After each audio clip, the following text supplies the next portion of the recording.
scheduled city council meeting for April 19th.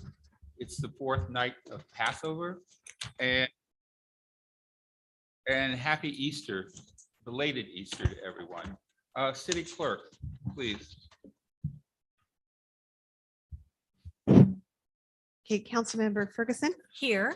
Councilmember Noblock, Here. Councilmember Ward, Present. Mayor Pro Tem Duncan, Here. and Mayor James. Here. And the first item on the agenda is the invocation to be led by Pastor Jared Powell of Paradigm Church. Please stand.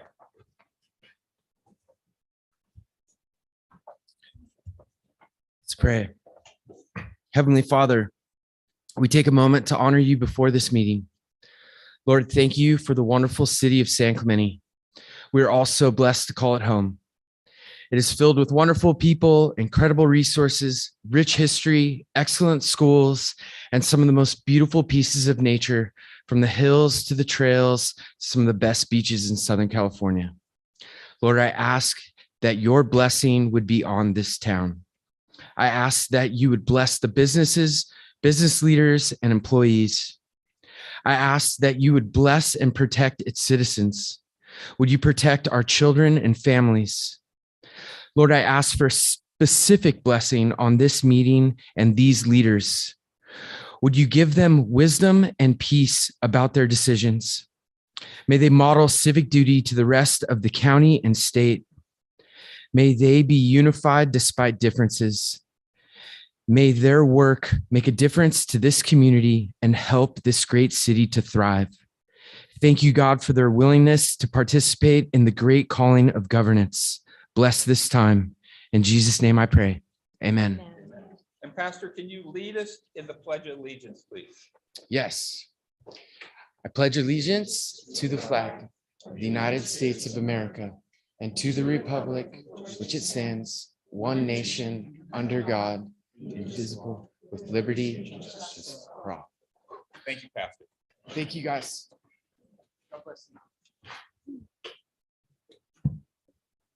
First item on the agenda, can we have a motion to waive reading in full of all resolutions and ordinances? So moved. Second. Go ahead. Councilmember Ferguson, Aye. Councilmember Noblock, Aye. Councilmember Ward, Aye. Mayor Pro Tem Duncan, Aye. and Mayor James. Aye. Carries 5-0. Item number 2, consideration of agendizing items requiring immediate action. Is there anything? None. Oral communications, members of the audience who wish to address council on matters that are within the jurisdiction of the city of San Clemente, but not separately listed on the agenda, may do so during the oral communications portion of the meeting. Speakers may address council once during oral communications, with each speaker being allotted 3 minutes in which to give his or her presentation. And this portion of the meeting is limited to 30 minutes.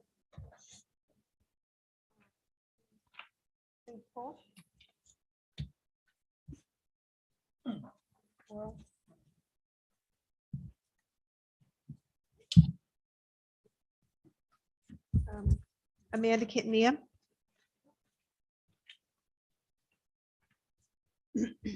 Hello, council members. I have a PowerPoint presentation. Next slide, please. So when doing a public records request, it's very easy to do it on the website.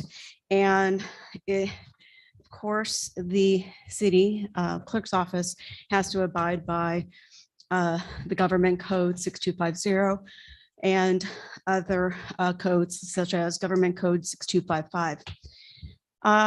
Next slide, please. Within the documents, according to government code 6255, the city staff members have redacted personal emails, addresses, personal phone numbers, and home addresses. Public discourse of the redacted personal information would constitute an unwarranted invasion of personal privacy. Therefore, the public interest served by withholding the redacted information clearly outweighs any interest served by the disclosure. In other words, personal privacy outweighs disclosure. Next slide, please. This is from a public records response from the city of San Clemente. Personal information has been redacted, such as mailing addresses, email addresses, phone numbers, social security numbers, driver's license numbers, and financial information. So so as not to invade the personal privacy of private citizens per Government Code 6255A. Next slide, please. In enacting this, Government Code 6250 states, enacting this chapter, the legislature, mindful of the right of individuals to privacy, finds and declares that access to information concerning the conduct of the people's business is a fundamental and necessary right of every person in the state. Next slide, please. However, personal identifying information has not been redacted from some of the PRA requests, and especially those who have requested their personal identifying information to be redacted. So the solution, next slide, please, is for the city to abide by the California Records Act, Government Code 6250, and any other government codes, uphold our private right to privacy under California Constitution, Article 1, Declaration of Rights, Section 1, fulfill public records requests in a timely manner. And another thing that I wanted, next slide, please, I wanted to mention is I just read a article by Noah this afternoon, and I have sent so many emails to you regarding this topic of this article by the Voice of OC. And I spent 70 emails or more than 70 emails writing to council members, Senator Bates, calls to her office, other emails to other representatives, and thank you. And I have a card from an anonymous speaker.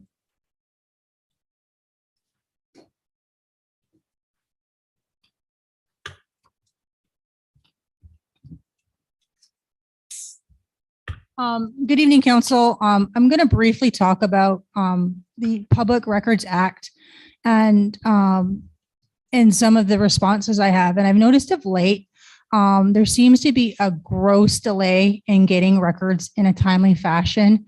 Currently, I have a PRA that is going on for approximately a little short of 3 months now.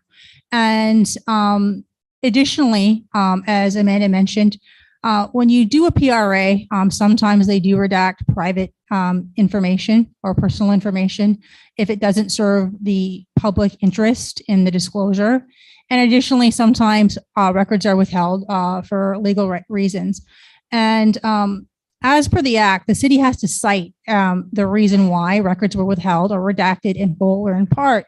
And in my PRA that's still open, there's probably approximately 100 records that have been withheld with me.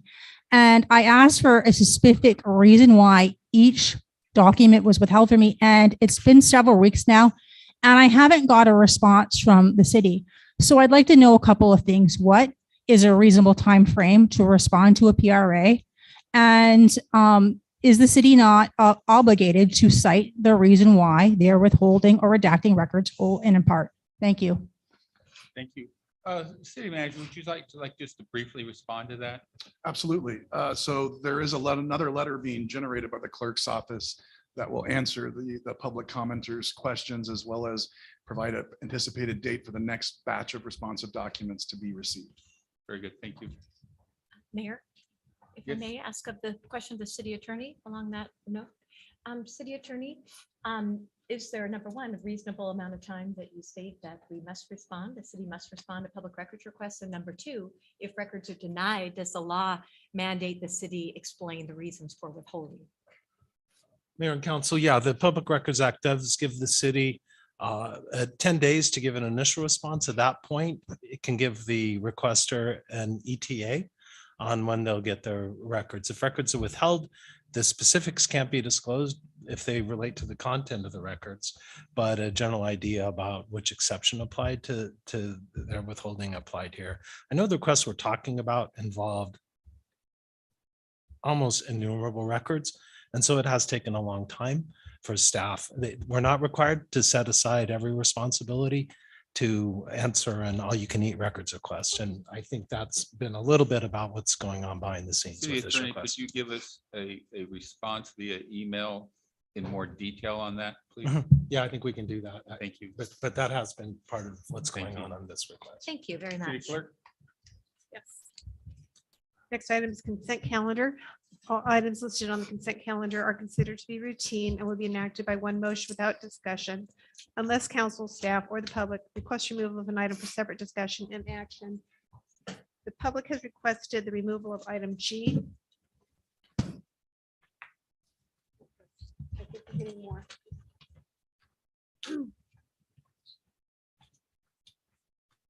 And A.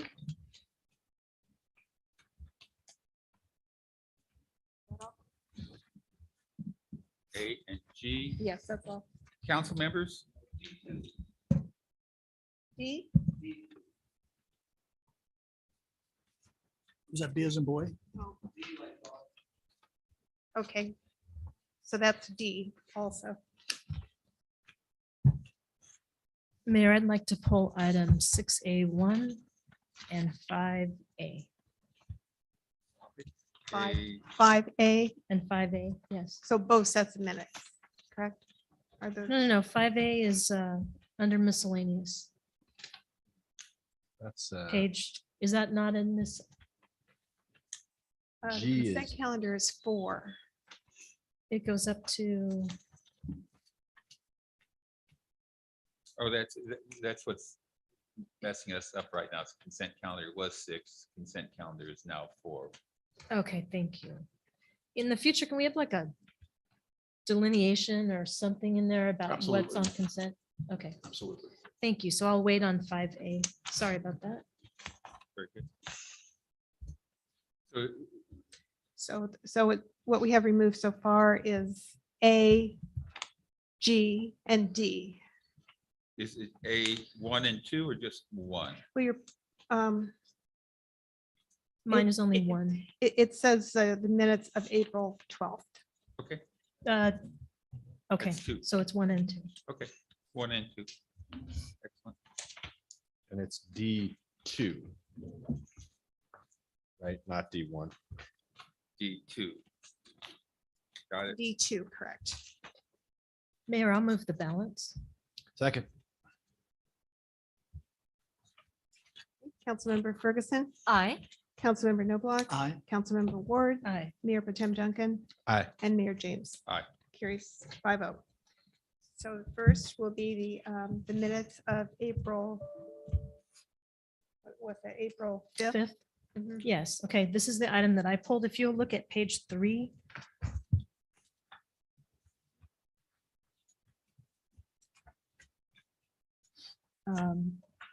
Up at the top, what my concern is the minutes say, and it was a motion by Councilmember Ferguson, that it was agendized for consideration at the budget workshop, the possibility of utilizing the following strategies to fund the pension liability.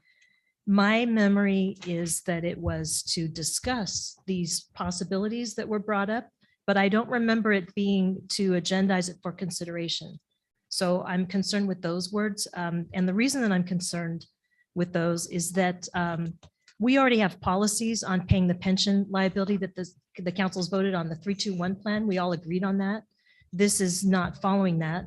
And also what they're asking for to use this tax revenue and parking meters and all of that. We have council policies already of how we do our long-term financial plan and how we do our budgeting. And I think because we have those policies, it is more proper to bring up those policies to change them than to do it like it is here, just by a motion. And it also should involve the city treasurer, who is in, it is his duty to make sure that we have enough funding to pay our liabilities, especially if emergencies come up. And so I think that this is improper, if it is for consideration, that the policies have to be changed first in order to do this. So I'm fine with having a discussion of it, but the words agendized for consideration is what I have a problem with. Where are you on page 3? 4A1, page 3. It's up at the top. It says pension update. I'm sorry. April 5th. Oh, not the 12th, but the 5th? No, I'm sorry. It's the 5th. And so I'd ask the city manager and the city attorney, wouldn't it be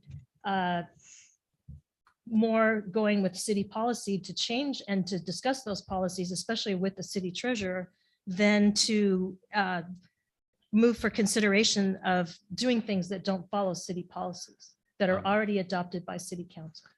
But aren't we just reviewing whether this is an accurate accounting of what was voted on? I think that's for the minutes, is this accurately what happened? I tend to have some of the concerns you have, Kathy, but I do believe this is what accurately that's right. depicts what occurred. That's what I'm questioning, because I don't remember it for consideration means to vote on doing it. I Or- think it just vote on it being agendized and you have 3 votes. So you have a staff report that will address presumably your concern. Okay. I wanted that clarified because I think it takes more than what's in here. I'd like to see policies followed, but So are you willing to move that? no, item? I am. I'm willing to move it. I understand. Second, Thank please. you. Second. Councilmember for Sorry, didn't It's see fine. you. I'll just say a few words before I vote on this. Thank you.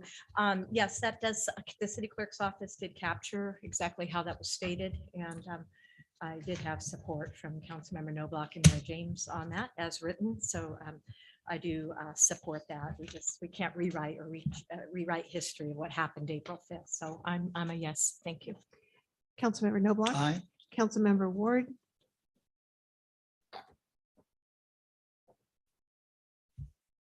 Your motion. I know. Aye. Mayor Pro Tem Duncan. Aye. And Mayor James. Aye. Carries by vote. Next are the minutes of the adjourned regular city council meeting of April 12, and that's Amanda Kitnia.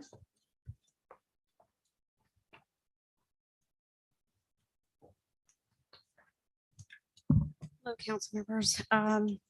According to the April 12th, 2022 minutes, personal information on the city webpage, it says Amanda, no less provided, urged council to redact personal information on the city website. I've always been firm on my stance regarding the deletion of public comments of the doxing of private information of 22 residents. I've never. Mayor, City Attorney here, could I just raise a point of order? Yes, please. I think this topic is on the agenda for later on. This would be the second time that the speaker's spoken to it. And so I think the council needs to ask her to direct her comments to something other than that item that's on later on this evening, or else we'll be giving her 3 shots that other members of the public will not have. Point of order, if I may, Mayor. Yes. I just wanted to clarify or correct what the city attorney said. Amanda did not speak to this item on the agenda. She simply spoke to the government code 6255. So I wanted to clarify that. Thank you. I thought it was really close to the target of your latter was- description, so I just I wanted to thought it raise was that. really close. And this is right on the target. Right. Yeah. But it is on the. I'm agenda. trying to clarify my public comments on April 12th. Okay. If it's So, about that, then I think I- that's right. But if it's I- about, I agree. If it's about the minutes, she should be. Yeah, able to thank you. continue to talk, but I just only wanted to- about- Only about the minutes. I just want to be careful. Thank you. Anyone else have any comment on that? No, I As agree with long you. as If it's on it's- the minutes, it'll be discussed. Minutes only. Please, Ms. No Courtney. prohibition. Sure. Basically, I was recapping my public comment on April 12th that I just wanted my comment to be changed to Amanda, no last name provided, urge the council to delete personal and identifying information on the city on the city's website of the publishing and distribution of San Clemente residents. Public comments. That's all. Thank you very much. Thank you. Anyone like to make a motion on I'll that? make a motion that we approve as stated. This follows the policy that the council voted on several council meetings ago. So I'll make that motion to approve. I'll second that. I just think the whole purpose of our policy is so that we don't get into these discussions on every single minute someone wants a word changed or another one. I can appreciate that this isn't as specific as Amanda would prefer, but the purpose is really to just document that she commented on something, not to spell out every word of a 3-minute comment. So in the interest of not continuing to have people nitpick and try and change every word of the minutes, which I think the clerk accurately is following our policy. I will second that motion. But let's get out of the business of going back over the minutes every time. Very good. Well, we may need to get in the minutes occasionally, but I think this description does pretty much summarize Amanda's comment that she was asking the city to redact personal information. I think the minutes clearly, the minutes do describe that. So I'll call for the question. I wanted to make a substitute motion over here, if I may. Thank you. I'd like to make a substitute motion to amend the abbreviated minutes to state the comments by the public speaker, Amanda, no last name, as stated tonight at the podium by the resident. Call for the question. There's no second. Correct. Okay. This is the original motion to approve as written. Councilmember Ferguson, No? Councilmember Noblock, Aye. Councilmember Ward, Aye. Mayor Pro Tem Duncan, Aye. Mayor James. Aye. Carries 4-1. Okay, next item is item D2, which is ordinance 1729, minimum staffing for fire emergency response vehicles. Brad. Hello, council. This item is an interesting item because it's been discussed in the city for as long as I can remember what's a proper staffing for a fire truck.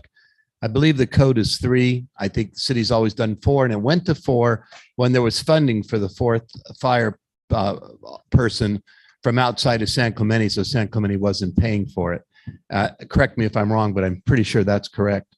My issue is not what the proper staffing is at this point, because it might be 3 in Talega, 4 downtown, 3 somewhere else. But adopting ordinances and locking the council and future councils into 4 members of a fire truck is just bad policy. It's okay for you to approve it and to budget it. What happens if inflation's bad, the revenues don't come up, and you can't even afford the fire budget without cutting back to 3, and now you have an ordinance? This can't be a good policy decision. It's fine if you have the budget and you can do it. I'm not saying not to approve 4. If the council's view is that 4 are needed, you're the council. But an ordinance to do this sounds like either a union push or a push to get you guys elected. I just think it's a bad policy. And if you're going to approve this, tell me why you would adopt an ordinance to do that rather than just including the budget. I think Kathy just said, we handle these things in budget process. Why would you create an ordinance that locks you and future councils into something? What's going to be next? How many police we have? How many school guards we have? This is not the place for an ordinance. Thank you. Thank you. Have a motion? Oh, I'm sorry. Thank you. Since the item was pulled, I had just wanted to make a few comments. I was the lone no vote on this because I really believe that we must remain flexible with our budget considering inflation. And then also the fact that I asked the chief to come up and answer a few questions, which he was kind to do that, and provided a good overview that about over 85% of our calls for service are medic calls. They're not fire calls for service. That's really important to note. And then secondly, to note for the public watching is that this practice already exists with this staffing. So this ordinance is purely symbolic in value. And I support this at this time, but I don't support, as a speaker, Mr. Malamud said, locking us in to this indefinitely. We need to be flexible with our budget. And also I do know a few people up here who did accept union dues or union contributions when they ran for office. So that's very concerning to me as well in an election year. So those are my comments. Thank you, Mayor James. Thank you. Any other comment? Mayor, I'll read the ordinance. Thank you. All right. And I would like to state that I have never talked to a union member and I'm on the OCFA board. I've never been approached by anyone from OCFA concerning our ordinance. I will go ahead and read ordinance number 1729. Recommend staff recommendation, adopt ordinance number 1729 entitled an ordinance of the City Council of the City of San Clemente, California, adding chapter 8.14 to the San Clemente Municipal Code regarding minimum staffing for fire emergency response vehicles and finding the ordinance not subject to the California Environmental Quality Act. Second. Councilmember Ferguson, No? Councilmember Noblock, On this matter, let me make a comment before I vote. And the comment is that the comments at the podium were well taken. I made those comments at our last meeting. I didn't think an ordinance was at all necessary. In fact, I think it ties our hands in the future should the staffing requirements of OCFA require more or less staffing. We're going to have to come back and amend the ordinance. I voted for it because it was clear that a majority of our council liked the idea of adding that extra burden to create an ordinance when in the future we have to do that extra burden to undo an ordinance to modify it. So since the council has decided to take that extra burden now and in the future, I'll be supportive of the ordinance because I don't think it's harmful other than the waste of staff time and energy in creating an ordinance and modifying an ordinance when the time comes. So I'll vote yes on the ordinance. Councilmember Ward, Aye. Mayor Pro Tem Duncan, Aye. and Mayor James. Aye. Carries 4-1. Thank you. Next item is item G. This is designation of legal fees, and Brad Malamutt would like to speak. Excuse me, Councilmember Ferguson, do you want to recuse yourself on this? It has to do with defense of your lawsuit. No, I really don't wish to recuse myself on this. I'd You haven't recommend- Recused yourself. You recused. She has no financial yourself. interest in this action. She has no duty to. You're out of order. Yeah. I just wanted to give that advice. I was That's all called, needed, I'm not Mayor. out of Thank you. order. Well, I think it's in my best interest to make some comments in respect to the taxpayers and the amount of money you've spent on this item in which you simply didn't need to spend a dime. But if you don't recuse, City Attorney, I'm not recusing. I asked you to recuse last time because you have a conflict of interest. Your firm is making a lot of money on this item. In fact, staff is about to, or recommending here tonight, about $120-something thousand. And if you believe I need to recuse, please state the grounds for that. Oh, if I could, Mayor and Council, I do think that's very important. Part of the petition that you're going to discuss defending in a minute has to do with the city's payment of fees as opposed to the plaintiff's payment of fees. And that plaintiff is Ms. Ferguson. As regarding my interest, that would be a conflict of interest if I own 10% or more of my law firm, but I don't. Could you please cite the government code? that Not off the top of the head, stipulates but I that? can send you that regulation this evening. And you mentioned at the last meeting on January 18th, when this item was on here to talk about how much I'm costing the city because I've sued the city because they have violated my rights and the law, public records. So I'm the victim here. Can you tell me, you mentioned at that meeting, I don't know why this is on here a second time in just a couple of months. It's not standard practice to talk about legal fees we spend when we're in litigation. You know, we haven't done that with the toll road, with the hospital, back with the outlet signs. I mean, millions of dollars have been spent cumulatively and you never went to council to ask for allocations of funds. So could you please let me know the FPPC opinion that you had stated existed at the January 18th meeting to require my recusal and allow you to stay tonight to participate? If I could, Mayor and Council, Mhm. that request has been made through discovery in this matter, and that's a good illustration of why Ms. Ferguson shouldn't participate in this direction from the dais and from the public. You have the absolute right to remove yourself from the dais and speak to it from the other side of the Mhm. podium, but it's my duty to point that out tonight and give you that caution. Okay, well, I just find it very suspicious that, you know, you cite these kinds of generic types of opinions and laws, but you can't recite the law to me tonight, the government code, and you can't cite the FPPC opinion. So you throw these things out there to really force me off the dais so that I don't have any way to defend myself. But I will recuse and protest tonight and speak as a member of the public again, like I did on January 18th when this was on the agenda. Okay, Thank you. So are you, Councilmember Ferguson, you're recusing yourself? Yeah. that's what I just did. Thank you very Thank much for you. clarifying that, Mayor James. And you're gonna fill out a speaker this card, one. I assume?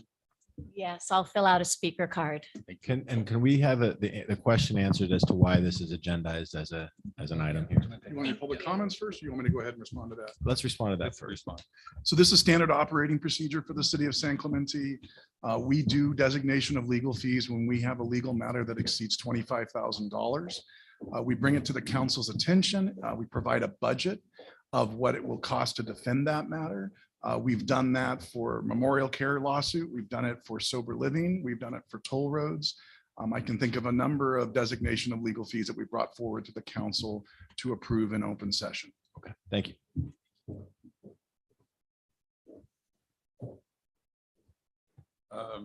Public comment first. We have public comment right here. Please, Mr. Malamud. Thank you, Mayor. First of all, Scott, you have a financial interest in this. You have an absolute duty to recuse yourself from this. Laura has no financial interest in this. She has no duty to recuse. She took the high road. You're taking the low road. And the code is clear on this. You have a financial interest, which is why you have to be a member of the public when you defend your contracts. This is a defense of your contract. I haven't seen a more blatant abuse of the law than what's going on right now. As to this item, I don't agree it's standard operating procedure, Eric. It rarely happens. And more importantly, I just question why this is in front of the council. 3 lawyers are signed on the documents that I've seen. 3 lawyers to defend a simple issue of whether the city has to turn over documents pursuant to a Public Records Act request. This is about the most straightforward area of law that there is. Either there's a privilege or there's not. And I don't think this case, I don't know where it is right now, but I don't think it's even gotten to the point of arguing that point. It just shows how overstaffed and overlawyered BB&K does on cases. This could have been done for under the whatever $25,000 or $50,000 amount if one lawyer had handled it. And more importantly, this is about censure documents. And we all know that still to this day, Scott refuses to tell us how Laura was censured, what law there was. I said this last council meeting, there is no censure ordinance in San Clemente, and there's no common law censure, which is the only basis, common law censure, that Scott wrote me was the basis of this council censuring Laura. Censure is defined as 100% political act.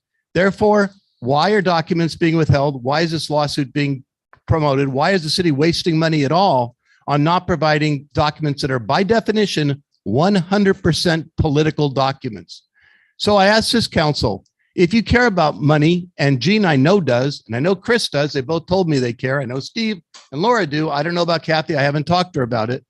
Simply provide the documents, waive privilege. It has nothing to do with any other case. And I'm not saying that as a lawyer on the case or not on the case. I'm saying it is, you know, the city's dealing with budget issues. There's simple solution to lawsuits. 1, talking to the other side and trying to get a resolution before you litigate.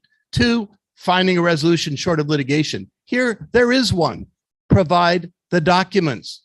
Why don't you all look at the documents that are being withheld and decide whether maybe that's a solution that will save you $100 and something thousand. And this is only a budget. How knows how much it's going to cost? And what's not included in this memo is when the city loses, and it will lose, they're going to have to pay the lawyer for these fees. That could be another $50, $100, $200,000 for the plaintiff's lawyer. Why would you expose yourself to those issues over documents that are 100% political? And I can tell you that's the answer. Politics. It's time for that to stop in the city and the city to be transparent. Look at your website. The first thing you see is the city is transparent. No, it's not. Thank you. Amanda? Hey, council members, I'm really concerned about this because I'm in agreement that this should not be in an open session discussion. It should be closed session. The city manager mentioned the lawsuits against the TCA, but that was in closed session discussion. And I spoke on those matters because I was requesting for the city to stop since Judge Skies ruled that it was moot. So it's always been closed session discussion. So that's a revisionist story about that. And coincidentally, I emailed Mayor Gene James about this, asking him why this is an open discussion. And he said to me, because he was one of the people that were named on this lawsuit and he wanted it in an open discussion. So, and I don't know why he's not being recused because he's named in the lawsuit. So he needs to step off, just like Councilmember Ferguson. This is equal representation. You guys, he needs to step off. And I think Kathy Ward, she's named in the lawsuit too. So I think you need to step down. And Scott, your interpretation of the law, I mean, I tell you, it's been really pathetic. And I just don't understand why and how you could just interpret things the way you want. Cite FPPC codes. You did the same thing with Eric's son. And you mentioned that it was a FPPC that they had determined that the FPPC determined that he could be a city manager when it wasn't. You just stated a random letter and had nothing to do with the city manager. So I'm sorry that two members, city council member Ward needs to step down, and so does Jean. Thank you. Laura Ferguson.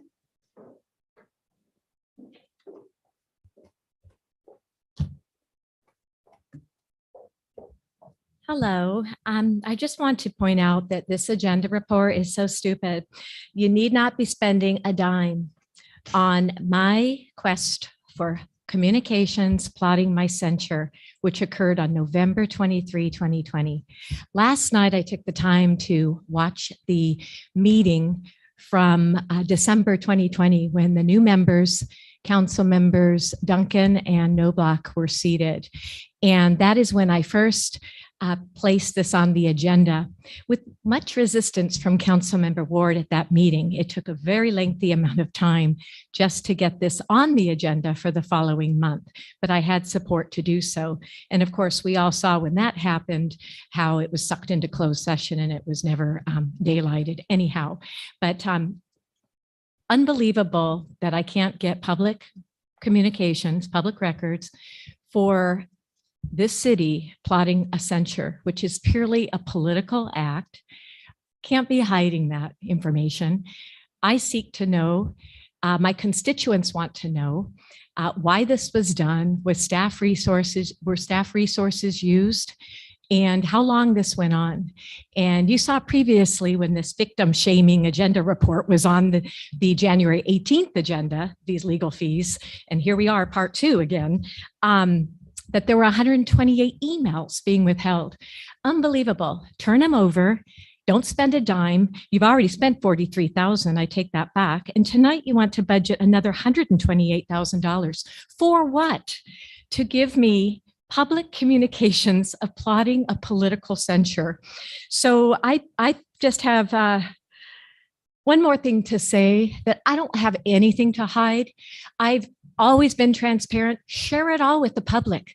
I won't be embarrassed, but you can't hide documents because you will be embarrassed. The law doesn't cover you for that. So please stop the waste of taxpayer dollars and end this now. Thank you. Thank you. Any other comments?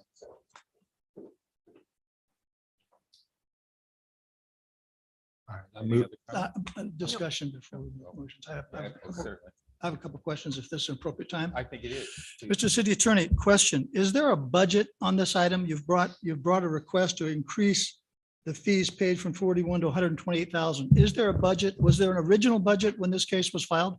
yeah, there is, council member, and these numbers are incorporated into the city's budget for legal services this year.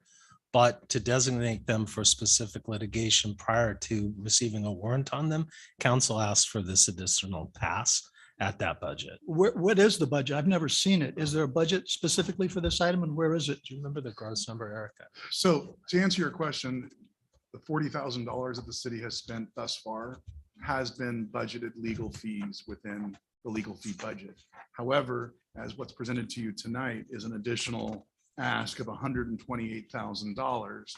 There is not budget for this. So as you notice in recommendation number 2, we're asking for you, the council, to approve a supplemental appropriation from the general funds unassigned fund balance in the amount of $128,000. So when you say there's a budget, there's no line item budget relating to this lawsuit. Is that correct? Yes, thank you, council member. I misspoke. I looked at our annual memo about this, and this is the first time that the council has considered a budget on this particular. Okay, so there's been no historic budget on this to date. No, When we discussed this in January, if recollection serves me right, the dollar amount spent was in the range of $30,000. Now it's $41,000.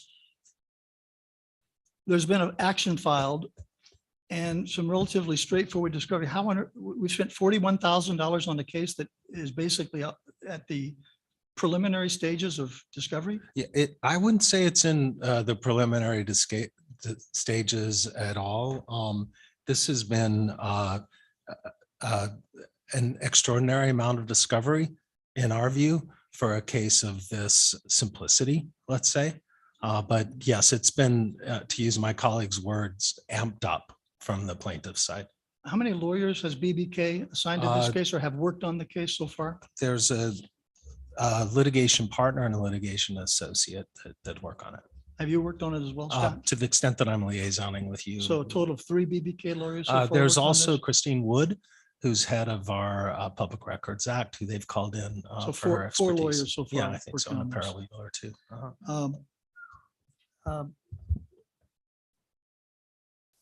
Where are we now in this case? There's been a set of discovery made by the plaintiff? And has that been responded to? Yes, that has happened. And we're still working through disputes. You've heard about them a minute ago in the discovery process.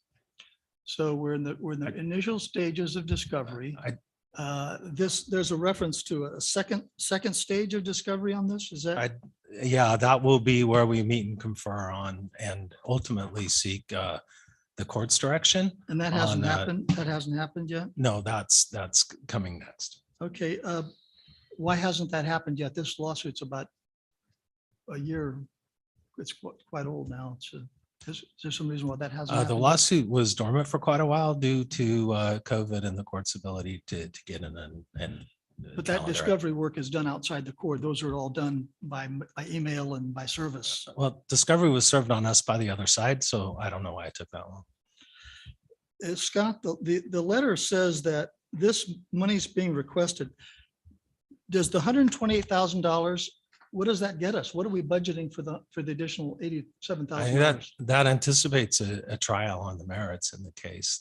That's So that's through completion of trial. Yeah. The staff report says the city intends to explore options for settlement. Has there been any settlement discussion so far? I mean, as I think one of the speakers said, when there's a lawsuit, if there's a discussion of settlement, that could solve the money and save $100,000+ in fees. Have those settlement discussions taken place? I wouldn't be able to speak to that here, council member. We'd have to agendize this. Well, it's on our staff report. It says the city intends to explore options. Has any of those options occurred? Have there been settlement discussions? There always are, yes. Has there been any settlement discussions? Yes, there have been. And But obviously unfruitful. Yeah, obviously, yeah.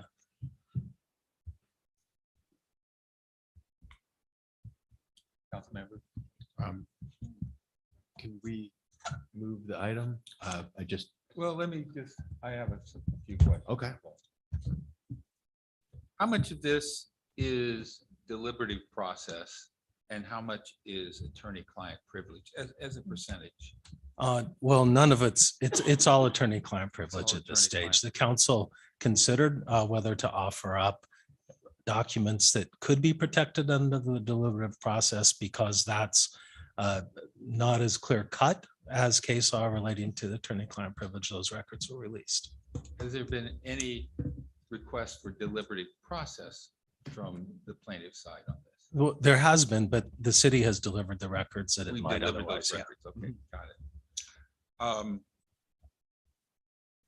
So just to clarify, the only remaining records are protected by attorney-client privilege under your opinion. Yeah, I'm sure the privilege log has been updated accordingly. Yeah. I want to figure out a way to move forward with this. Unfortunately, every attorney I've spoke to said it'd be insanity to release attorney-client privilege. With that being said, I'd like to come up with some sort of mechanism, some sort of process we could look at in order to satisfy Councilmember Ferguson and at the same time not set a terrible precedent for the city. I Yeah. mean, precedent is what I'm concerned about. Yeah, I kind of agree with those sentiments. And my concern is this whole lawsuit's about documents that are being withheld. If those documents were not withheld, we wouldn't have spent the 41. We won't have to spend the additional 87. And we have the power. Those documents belong to us. They're our privilege. We can waive that privilege. Under the government code, each of us are allowed to see what those documents are. I haven't seen them.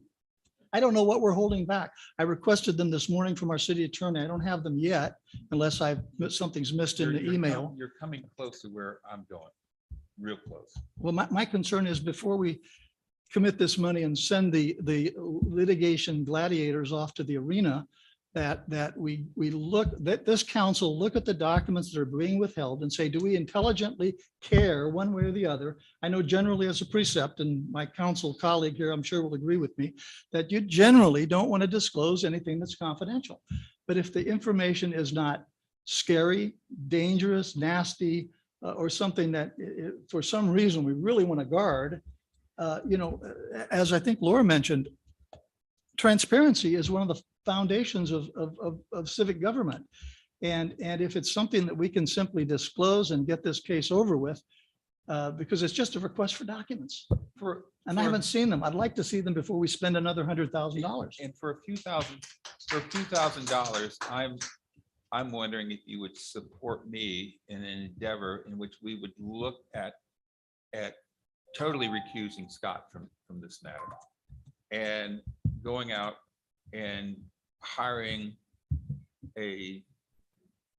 someone with a significant amount of experience in both municipal governments, PRAs, privilege.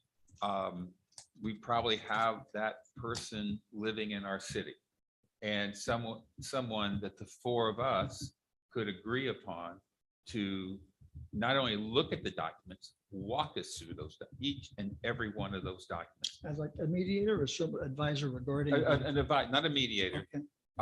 but someone who has significant municipal government experience.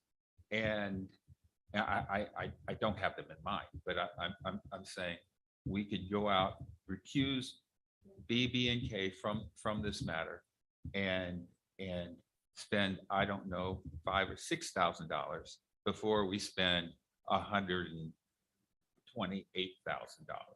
Makes sense to me. The issue is, and I'm not opposed to having a third party that's knowledgeable about this look at us and give us another opinion on whether there in fact is attorney-client privilege. By the way, it doesn't matter what the content of a record is. If it's attorney-client privilege, the content is irrelevant. The principle is you absolutely never turn over an attorney-client privilege document. It's not about confidentiality. Confidentiality is not the privilege. It's attorney-client I communication. absolutely disagree Okay. with you. It is not ever an absolute rule, ever. Okay. Well, that's my opinion. This is why I need another attorney. Well, but you're talking about an attorney to tell us if there's attorney-client privilege. Let me ask a question. I haven't seen these Mayor. Oh, I'm documents. not done yet. Mayor, Not done please, yet. Not done yet. we can't have this Um, conversation going. It what- has to be one person at a Right. My time. point is, we've got to fund our legal team to continue to defend us in this case while we pursue potentially something else. So I think what you're proposing is not a substitution for this. We've got to approve this. Absolutely. The fact that we're even debating whether we should pay for a defense in this case is not something we should be getting into. We should unanimously vote to fund our legal defense. We can then pursue other options to see if we can shortcut the case, but this is just about whether we're going to fund this. So we absolutely have to do this. Protecting attorney-client privilege is absolutely of the utmost importance. And it's not even presidential. I mean, you just don't do that. So I would like to move this question. I mean, we can have further debate. We can agendize for another day, perhaps, to look at some issue or in a closed session. But for paying for our defense, whether they're going to use the whole amount we're not saying we're going to spend the whole amount. We're funding them up to this amount so that they can continue to defend us. We don't have to come back again and ask for more. That's what we have here. So we certainly need to approve this, and then we can have discussions about other ways to resolve the case in a different forum. One point and a question, Mayor, if I can I might. speak before Councilmember Please, Noblock go speaks ahead. again? Thank Please. you very much. I would agree with that, and I think that's a motion. I would also ask. I'm not against getting a second opinion, but I think it is not correct to ask for BBK to recuse. That is an item that the plaintiff is making, and I think it would be prudent not to do that, because I don't think it's what we need to do. Not recused from the You case. use that word, so I Not- just wanted not- to say that. I did use that word, not recused from the case, recused from our Discussion. with Why the is- third party. discussion and review of the documents. Okay, but why would that be necessary? Because usually BBK facilitates us getting the second opinion and the other attorney coming in. So I So think- that's who handles I- that. I don't think they need to be recused. It's just asking for a second. I'm gonna stick, opinion. I'm not gonna back off of this. I think in order for us to move forward and have the confidence of the people on this, I think we have to take this extraordinary measure and select a third party to review the documents and then review the documents with us and confirm whether this is legitimate. But this sounds like closed session discussion. Yeah. to me. I would say we agendize this It's for strategy. for our I'm next fine closed with it. session. No, But we're fine turning, with that. but This budget has been agendized for public discussion. It's appropriate that we discuss. I have a question, a couple comments. Number one, the amount of money going forward, $87,000 through trial. This is not a jury trial situation. This is not a judge trial. This is a motion. A motion will be held. And a judge will look at the points and authorities and make a decision on whether we properly withheld or not. This is a motion. It's not a real trial that's going to, like we think of trials where you have lots of witnesses and lots of expense. Number one. Number two, I haven't seen those documents. Let me ask my colleagues a question. Have any of you seen the documents that are being withheld, that are intentionally being withheld? I haven't seen them. Have any of you? This is I don't why- think we should Seen them answer all. that either. Have you I- seen I'm them gonna all? answer it. No, I have not seen the documents. I want to see the documents. And I want a neutral third party to Good. advise me on the documents. Good, That's- good. That's where I am. Good point, because to address Chris's comment about the exclusivity of attorney-client privilege. Notice the wording attorney-client privilege. It's our privilege. And when we're dealing with our attorney, it's our privilege. We own it. And to say it never gets waived, the waiver of that right is a historical policy that goes back to the common law days. Waiving a document, waiving a privilege is nothing brand new. It's not extraordinary and it's not unique.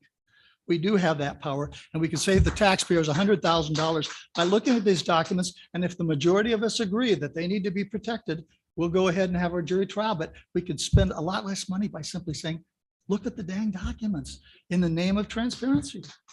Mayor, So here, I think, was there a motion to? I'd just like follow to call this? for the Because question here. I'll second that. I have no problem with agendizing this other Right. thing for In discussion addition in to- closed session, but we're talking about approving this item here to fund our legal defense. That's the beginning and the end of it. So I'm going to call for the question unless there's further. no, but I'm going to, after that vote, I'm going to have a motion to create the mechanism for all four of us to review these documents under the guidance Okay. and review of a third-party attorney. Can I ask one question of the Yes. city attorney? Would you please opine on that?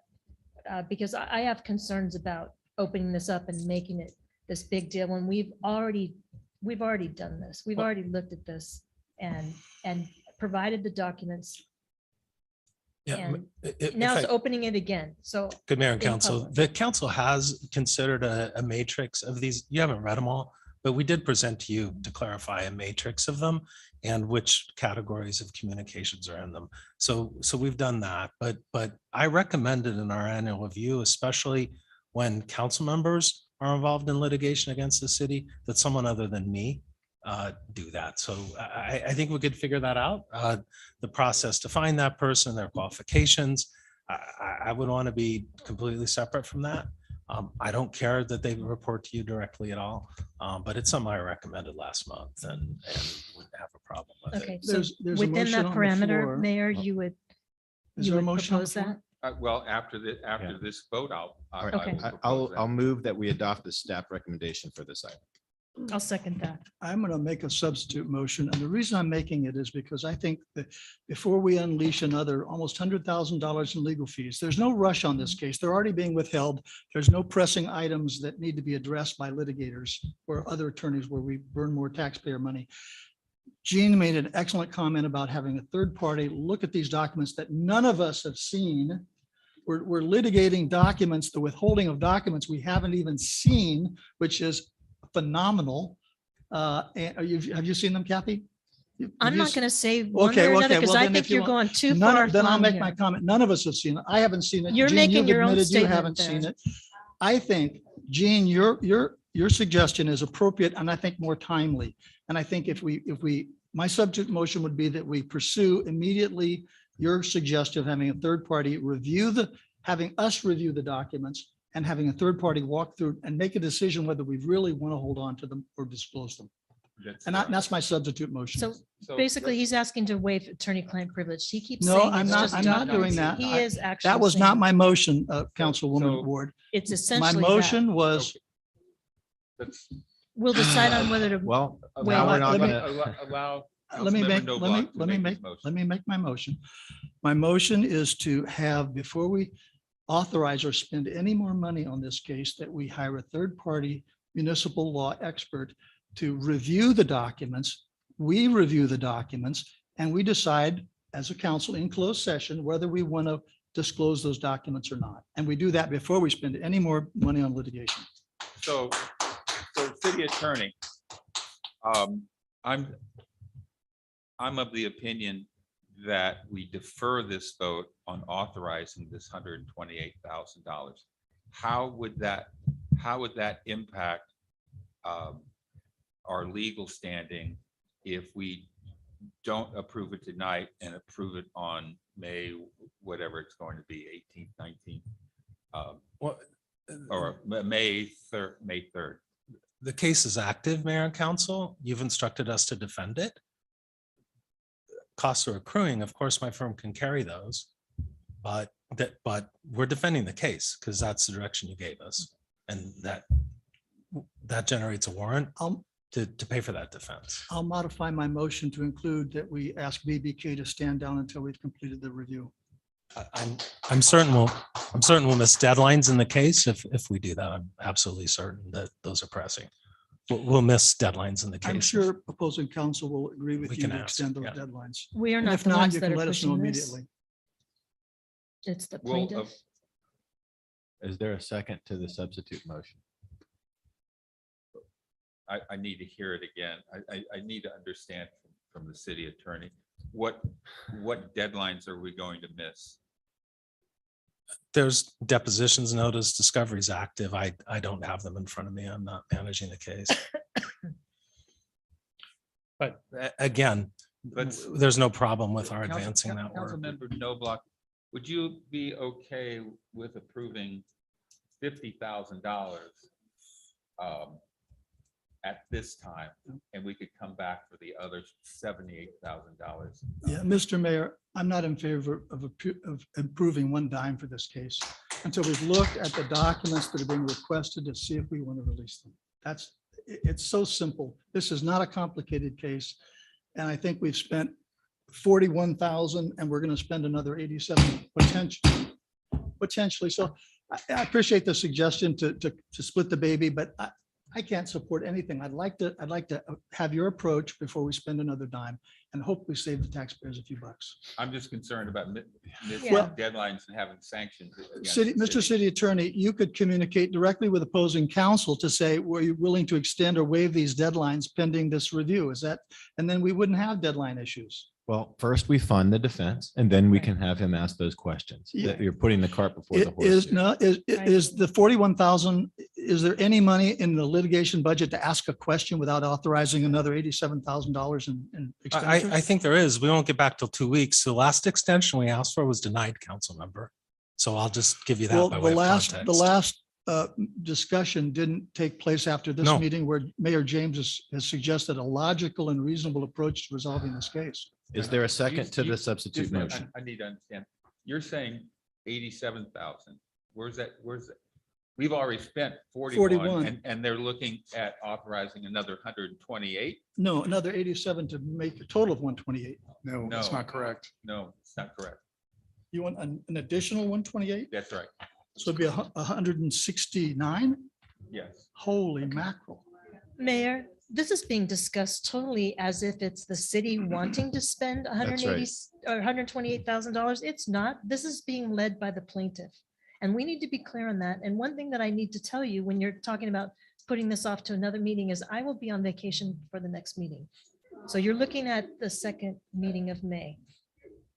Council is allowed to go on vacation. Just to reinforce So, that point.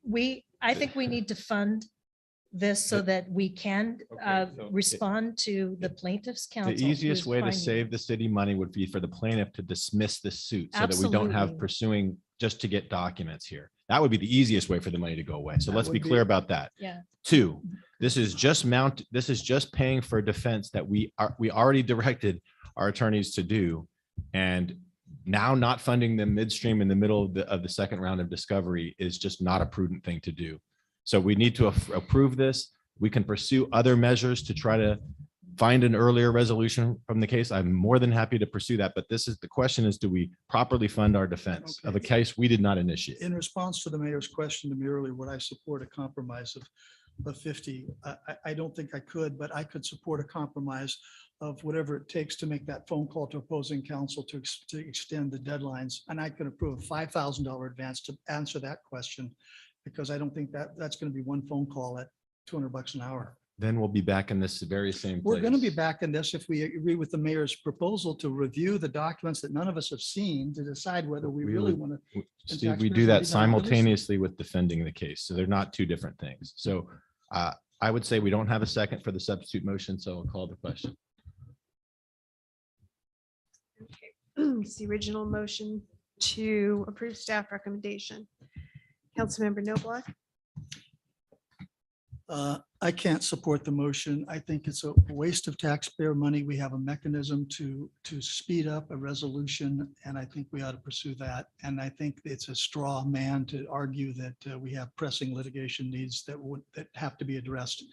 I think opposing counsel, any opposing counsel would relish the opportunity to get this thing behind them, and Mayor James's comment would clearly do that. So I have to vote no.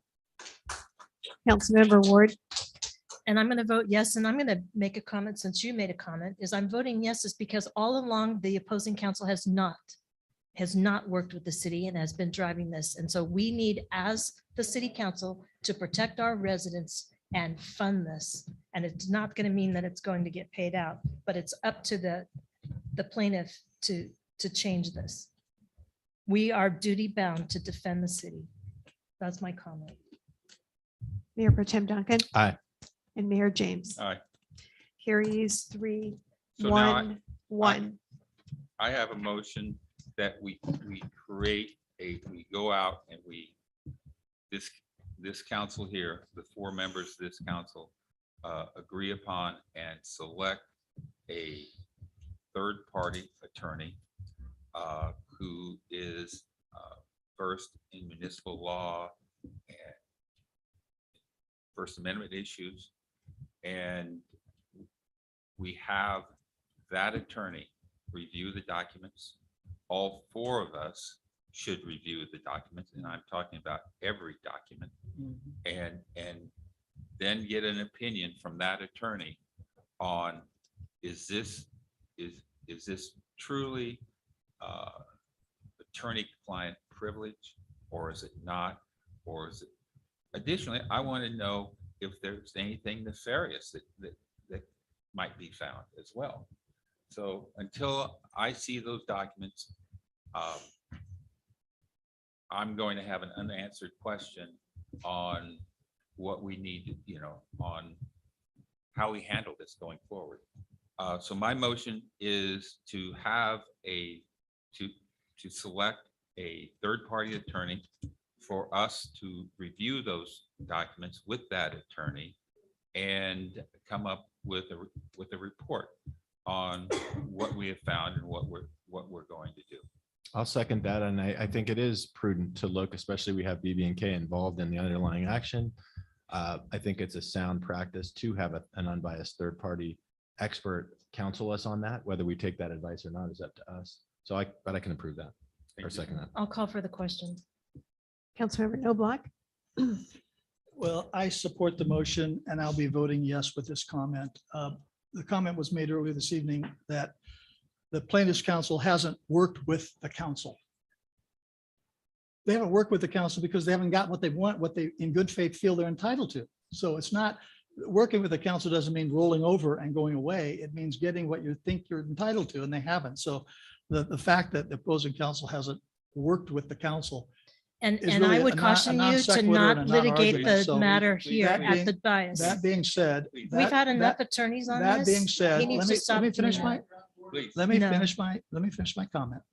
That being said, I support the motion. Thank you. Yeah, now you stop. Councilmember Ward, Aye. Mayor Pro Tem Duncan. Aye. And Mayor James. Aye. Carries 4-0. Thank 1. you. Okay, I'll move that we table the remaining items till the second business session and we adjourn to closed session. Second. Go ahead. Mayor and council, we do have a Go ahead. disclosure to make before Okay. adjourning. Can I do that? Please.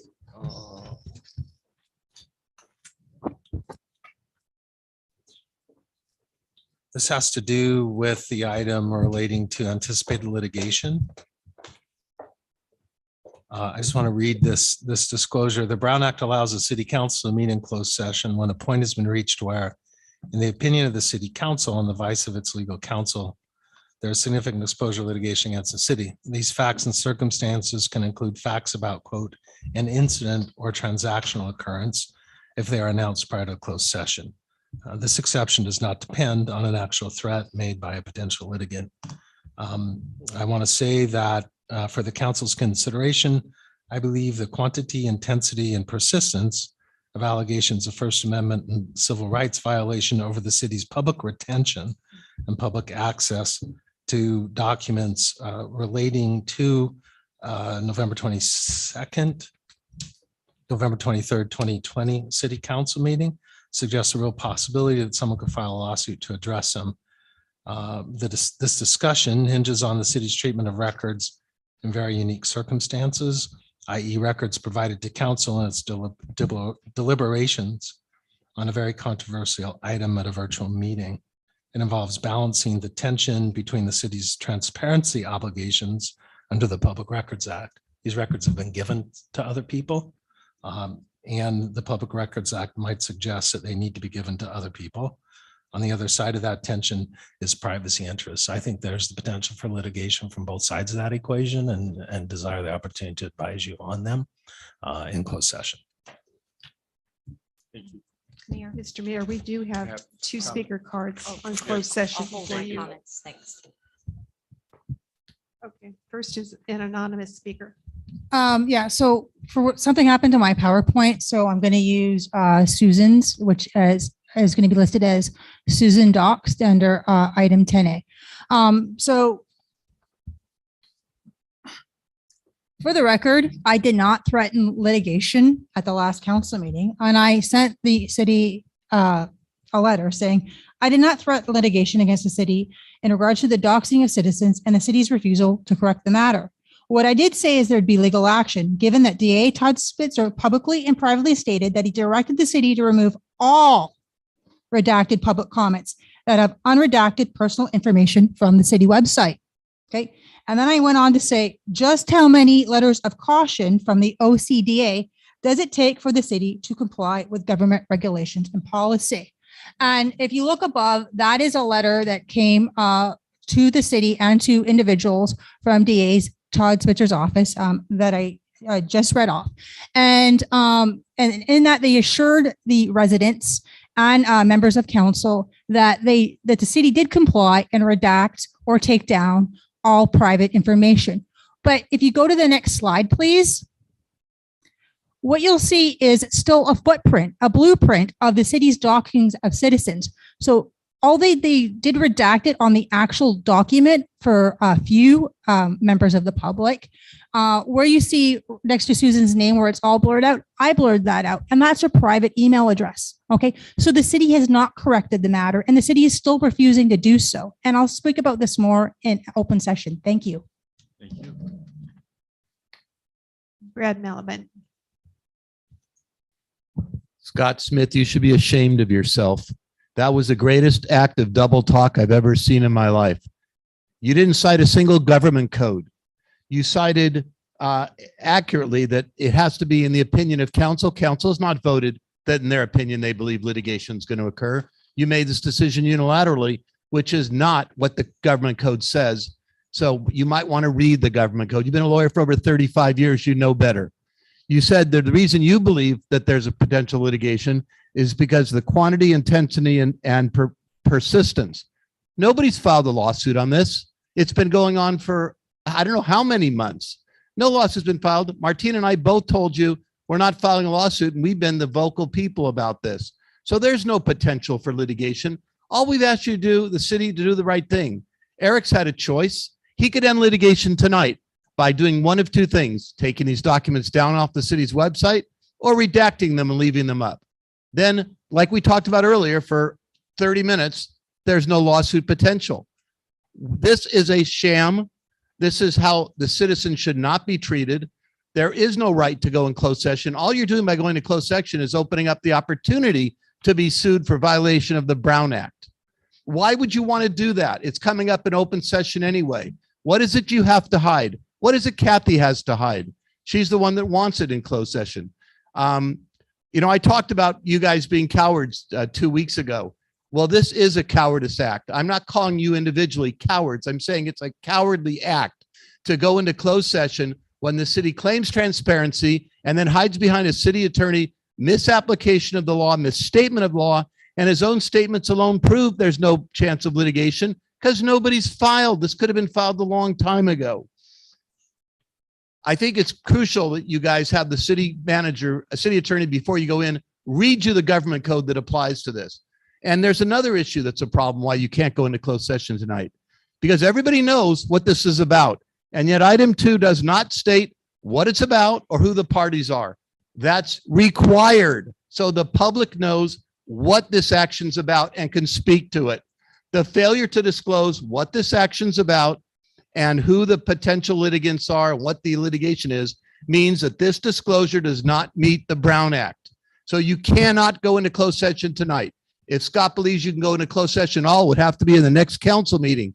And I demand, well, I can't demand, you need to ask Scott why it wasn't disclosed and why you can meet when the failure to disclose the action. And he's telling us what the action was. He told us tonight. It's been persistent. Everybody knows about it, and yet he doesn't disclose it, which is required before this council can meet in closed session.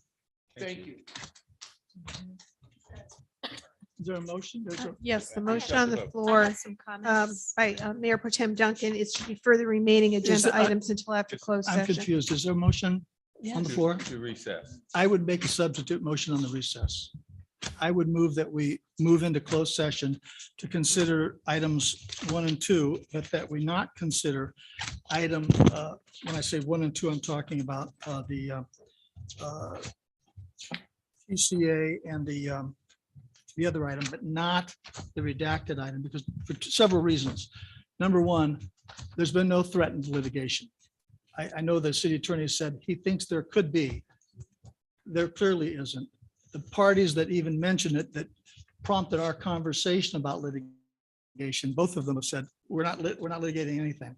So there's really no reason to discuss this issue in closed session, given that it affects a lot of our citizens on their personal data, and we've already got it scheduled for a public meeting. So I think we ought to consider the other closed session matters, but not the item 2. So that's my motion.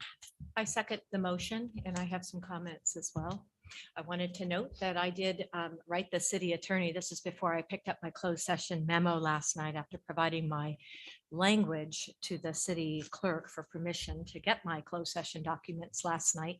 But I did write the city attorney on item 2. I did tell him in the email that before I knew what it was about, that it's nondescript and ambiguous. I assumed it was the doxing of private citizens because it's in the very minutes from April 5 that we approved tonight that it would be on the closed session, but yet the closed session was not descriptive of what was going to be discussed. So the information is not there, so no one would know that doesn't follow the meetings or was here on April 5th. And that's, in my opinion, from reading the government code 549569D23, doesn't sound appropriate. City Attorney, would you like to respond to that? If I could, Mayor and Council, the subsection that I invoked earlier is listed in the agenda 54956.9D2. It talks about facts, and I read this. It talks about facts and circumstances related to an incident or transactional occurrence that might result in litigation. Again, this is in council's view as affirmed by the city council, and are known to a potential plaintiff or plaintiffs, which facts or circumstances shall be publicly stated on the agenda or announced. And that announcement was in compliance with that. It should have been paragraph, I think. published. So last week, I heard either do X, Y, and Z, or there's gonna be legal action. That's what I heard. So that's where I think there's a threat of litigation. I don't know where you heard that. The people that have said it have both said, we don't. All right, intend I any call for litigation." the question on the substitute motion. Councilmember Ferguson, Aye. Councilmember Noblock, Aye. Councilmember Ward, No. Mayor Pro Tem Duncan. No. Mayor James. No. Motion fails 2-3. So the original motion by Mayor Pro Tem Duncan, seconded, was also seconded by Councilmember Duncan, or by Councilmember Noblock, is to defer the remaining agenda items until after closed session. No, that was the substitute motion. No, my motion was to defer and then adjourn to closed session. Oh, I see what you're saying. Thank you. So voting on that, Councilmember Ferguson, No? Councilmember Noblock, Aye. Councilmember Ward, Aye. Mayor Pro Tem Duncan, Aye. and Mayor James. Aye. Carries 4-1. Thank you.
PM. Welcome to the regular city council meeting of April 19th for the city of San Clemente. City attorney, you have anything to report from closed session? The council gave a direction on those matters, but no reportable action was taken there. Thank you very much. City clerk. Before you get started, Laura, can you explain what's going on with public comments too?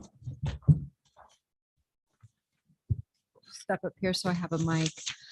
With the new agenda format that we're starting tonight, we do not have an oral communications part 2. We have oral communications in part 1 of the meeting agenda, which is the first business section, 5 to 6 p.m. If that section of oral communications goes over 30 minutes, then it would be the mayor's choice to then continue the public comments from oral communications 1 to the second half of the business meeting that begins at 7 o'clock. Very good. Thank you. City clerk. So first special presentation is a presentation by Josue Baglienti and Fernando Chavarria of the Orange County Transportation Authority regarding an overview of the proposed Interstate 5 improvements between the San Diego County line and Avenida Pico.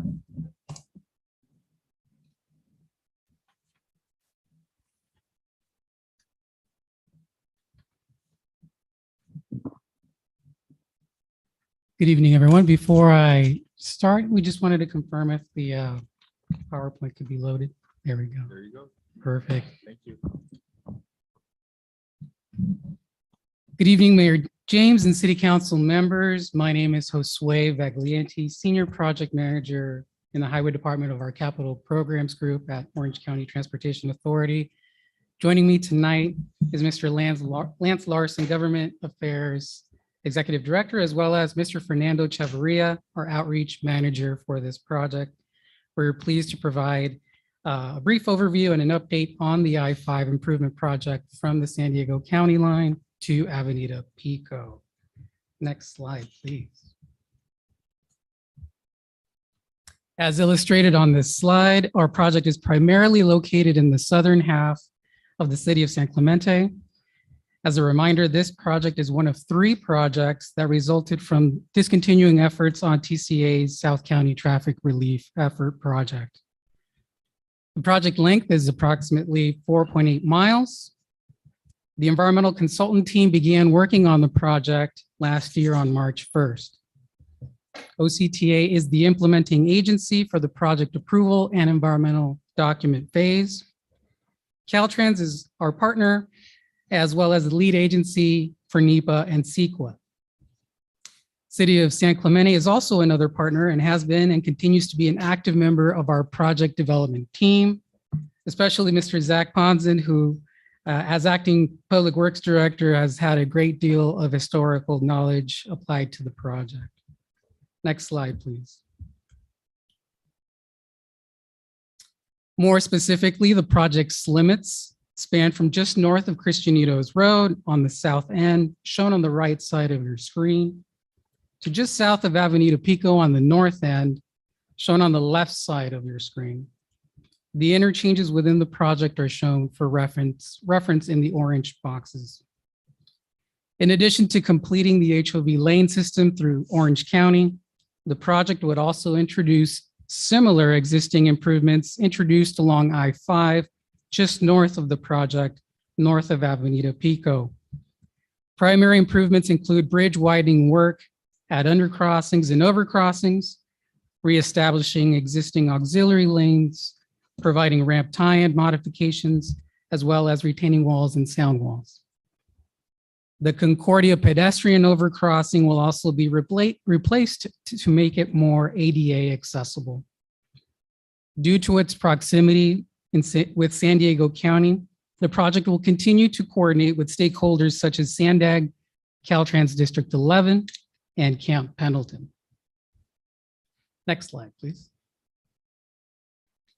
This slide provides a lane diagram for Interstate 5 that depicts the existing condition on top and the proposed lane configuration on the bottom.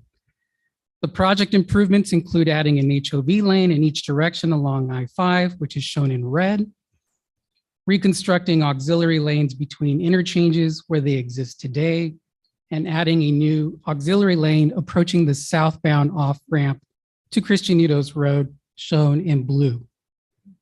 Please note that the number of general purpose lanes indicated by the black arrows remains the same.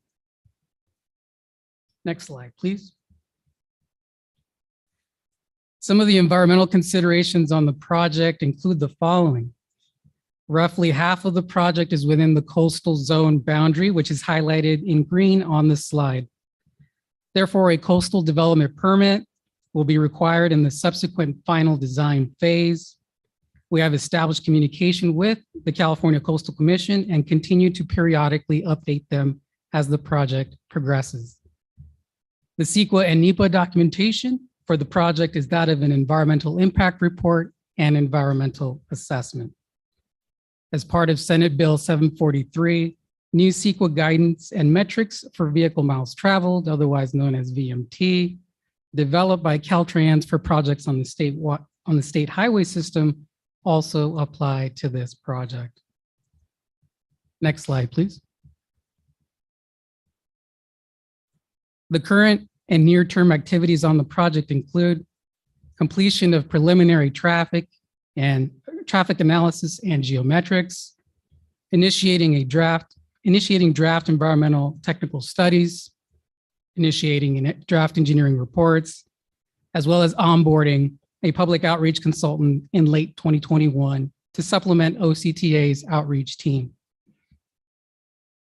Next slide, please.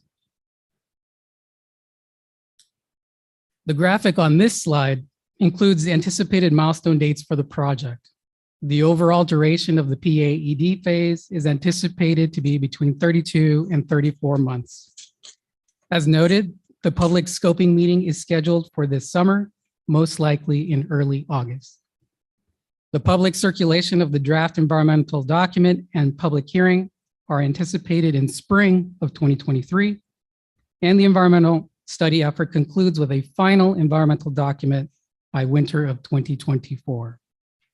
Something to note, this project is not a Measure M2 project. As such, the project will be environmentally cleared a few years from now, and ideally funding will be secured to move into a final design and construction phases. Next slide, please. This slide provides some key dates anticipated over the next 6 months. As noted above, we're providing an update to the City Council today. A public notice of scoping meeting is targeted for early June of this year. An actual public scoping meeting is anticipated to be held in early August. And a presentation to the OCTA Citizens Advisory Committee, specifically the Bike and PED Subcommittee, is also slated for September of this year. Now I'd like to turn it over to Mr. Fernando Chavarria to cover public outreach efforts.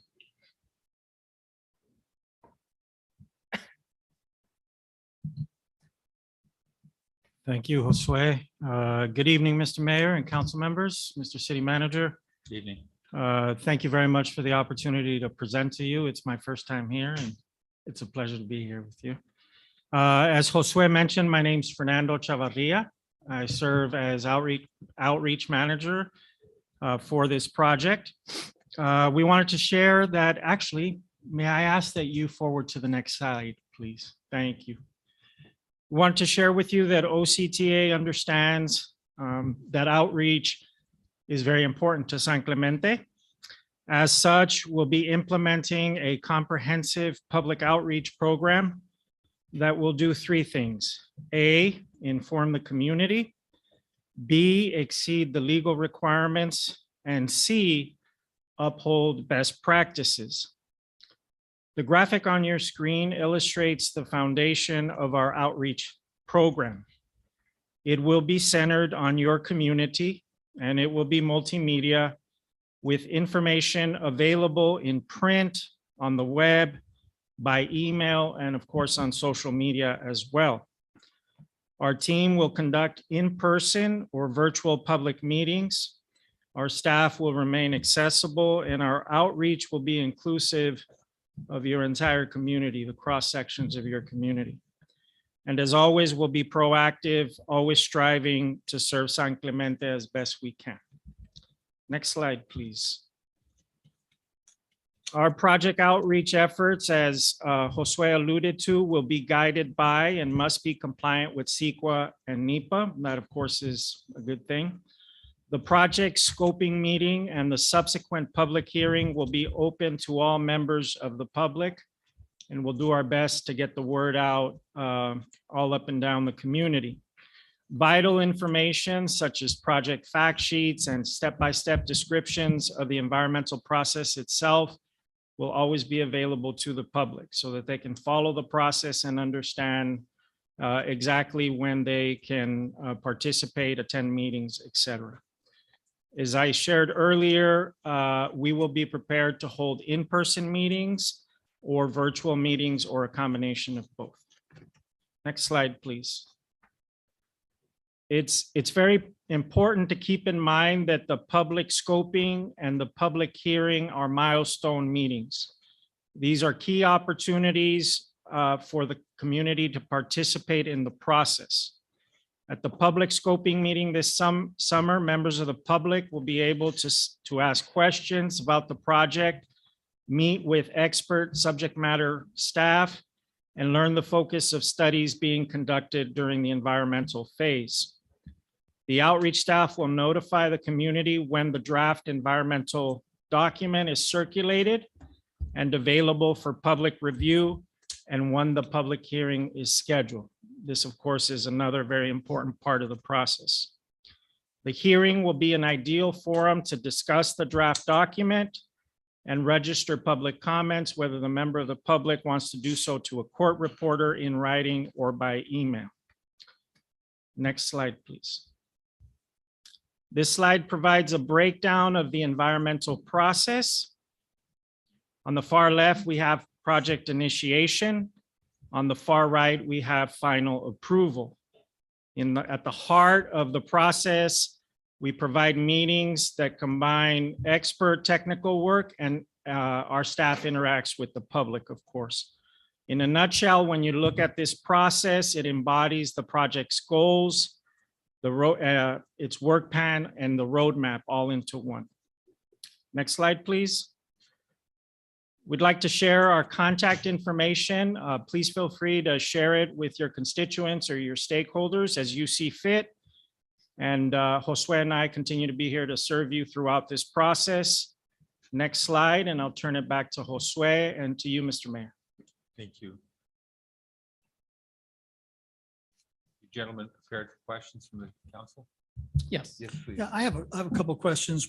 Just curious, what's the overall cost of this project with construction generally? Sure. And early on estimates are looking at a construction cost between 200 and 250 million.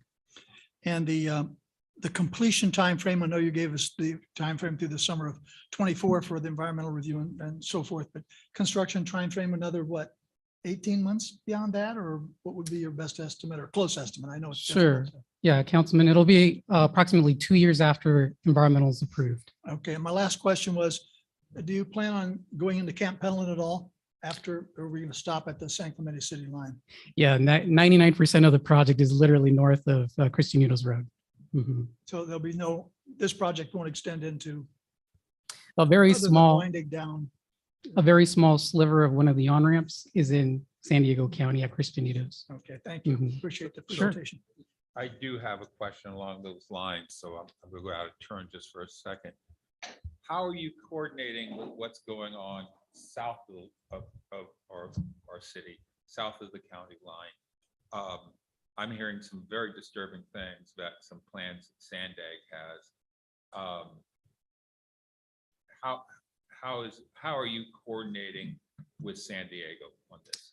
Sure, Mayor James. We actually have a quarterly meeting. Our planning group at OCTA has a quarterly meeting with the planning folks at Sandag. And we often share the progress of what's being done here with this project with our counterparts at Sandag. My understanding is their most recent 2021 regional transportation plan, which was issued in December, late December of last year, has some details about what they're proposing.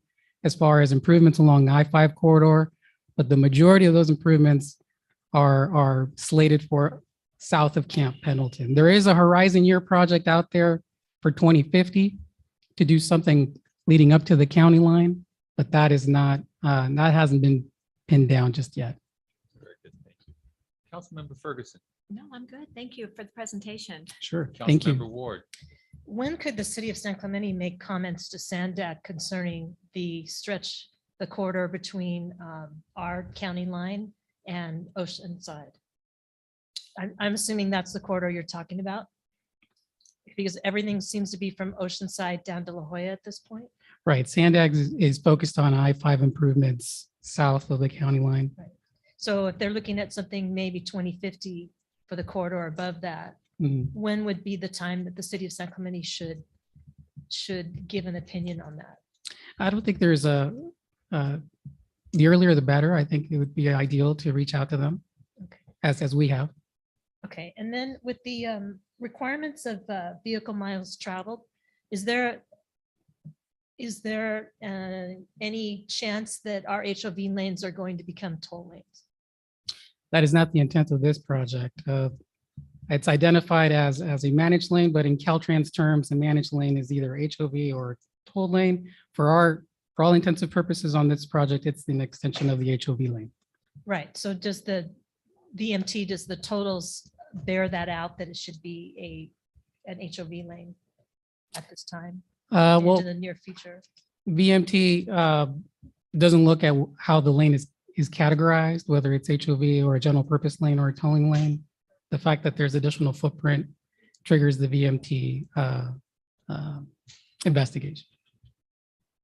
Okay, so if I would ask for OCTA to send that to me or to the council, what the triggering point would be, could we have that? Sure. Just so that we're informed on that, what Of course. Caltrans might be looking at? Yes, Okay. of course. And then there was a comment about the bridges being widened. And I don't believe that's going to affect any current walls. That we've heard that. Is in the environmental phase, is that when you look at any noise considerations and environmental impacts? Yes, so to your question about the noise impacts and looking at different options for noise abatement, that is studied in this phase. I believe the noise measurements will be beginning in late April and lasting for approximately a month. And those measurements will be collected for our noise studies. Okay. Can the community have any input on where that is measured, or is that done by the lanes that you're being looked at? Are you going to be looking at all the neighborhoods along there? To answer your question, Councilwoman, I think it's a function of a certain radius, a certain distance from the freeway. So along that specific width, 500, 600, 700 feet in either direction, those are the noise receptors that are identified within that width, that band on either side of I-5.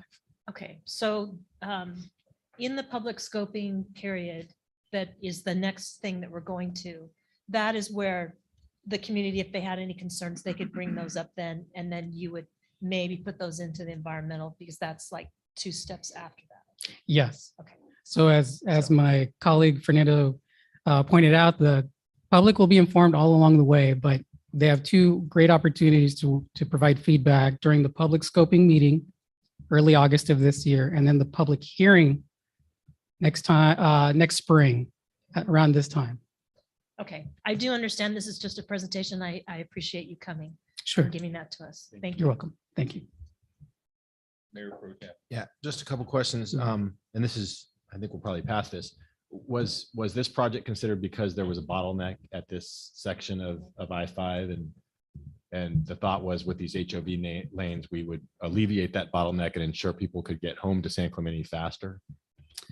I think the impetus of the project really came from the termination of the South County traffic relief effort. My understanding is the county, OCTA, and TCA had an agreement that 3 projects would continue moving forward.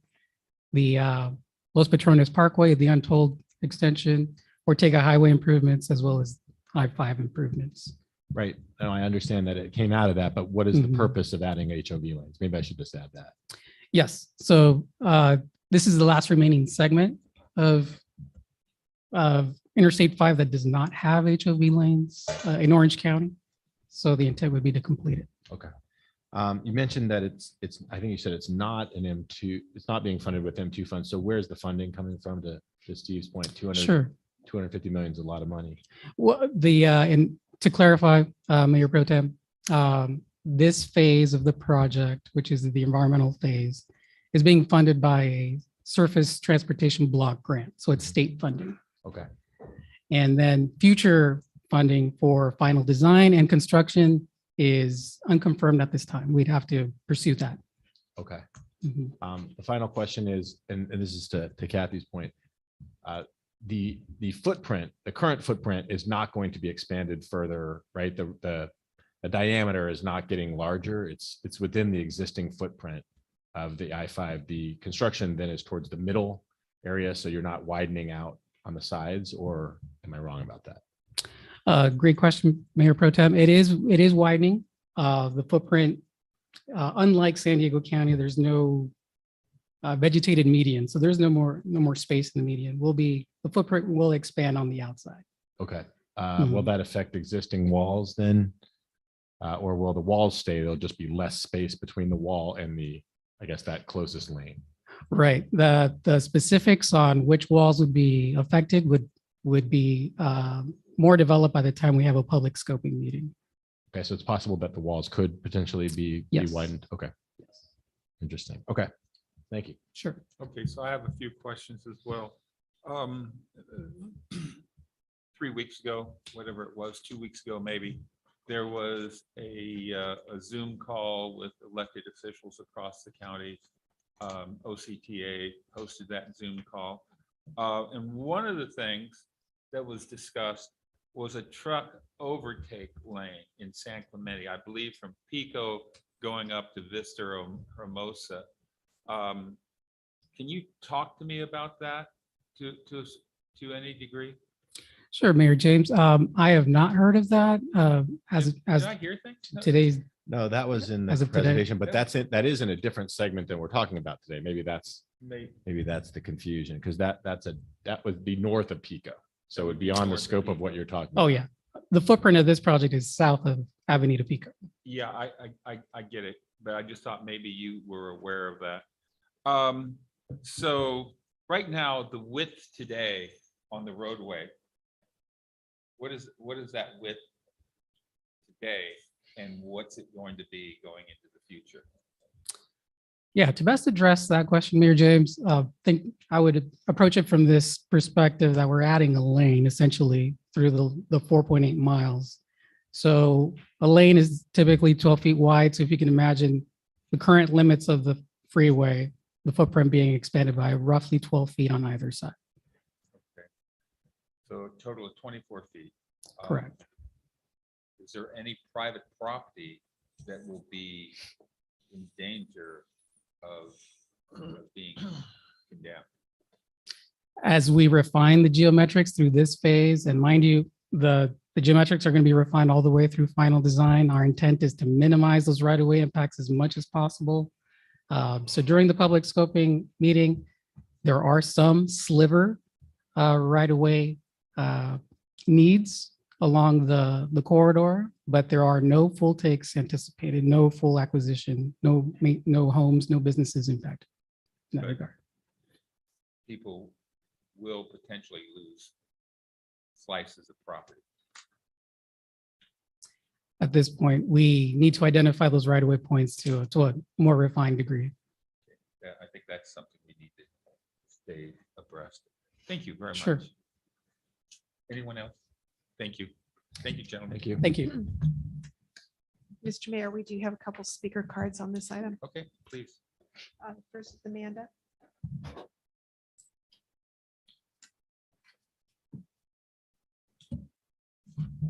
I'm very concerned about this because this reminds me of Alternative 14, which included adding 2 additional lanes on either side of the freeway in our city of San Clemente, which basically would have decreased Del Presidente to basically a 1 lane.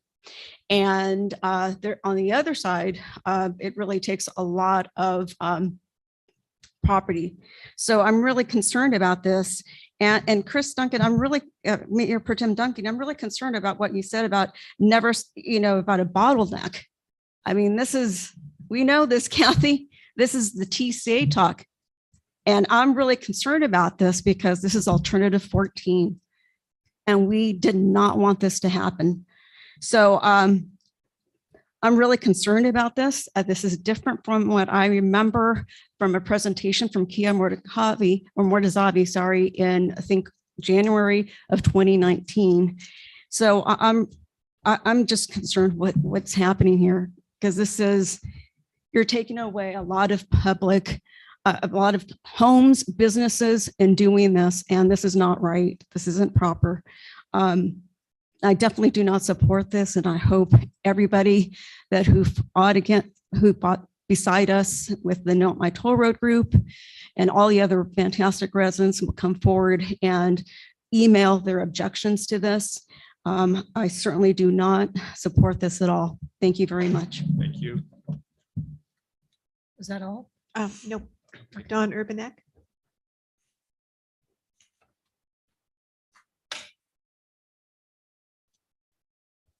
I didn't even come here to speak about this tonight because I've been fighting that for 16 years.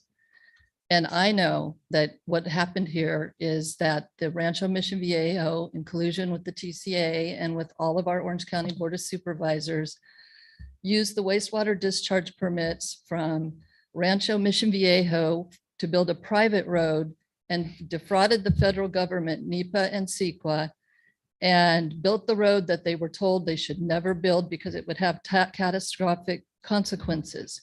And it has. When you take a stream, a river, a high velocity stream, and you divert it under Tesoro High School and into the San Juan Creek, you get what happened in Dana Point. You're washing away all of our sand. And you can't do that at San Onofre, okay? You can't do it. So do the right thing here, because that project's gonna stop shortly, because I am gonna take everybody out of office, okay? And I'm starting tonight with, I wanna serve James and Eric. I'll just do that now and we'll be done with it. To be clear, I think the service goes to the city clerk. You No, will I not think it does. approach, you can take it to the city clerk. You're not approaching, No. you're not going to approach. No, I'm not accepting that as service. Can I comment on Ms. Quintania's comment? Yeah, in just a moment. Okay.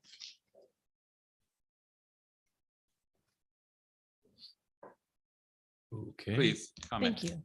Thank you for what you did. From what I remember in this project, and it is part of the 3 projects that was agreed to for South County needs, is that majority there is room for these extra 2 lanes. But I heard that there was a sliver maybe here and there where they might have to go, or a wall might have to be moved a little bit. And we will all be looking at that very, very closely. But the TCA, to be clear, that was 2 lanes on each side. That is not this project. This is just the HOV lane. It currently ends just after Pico.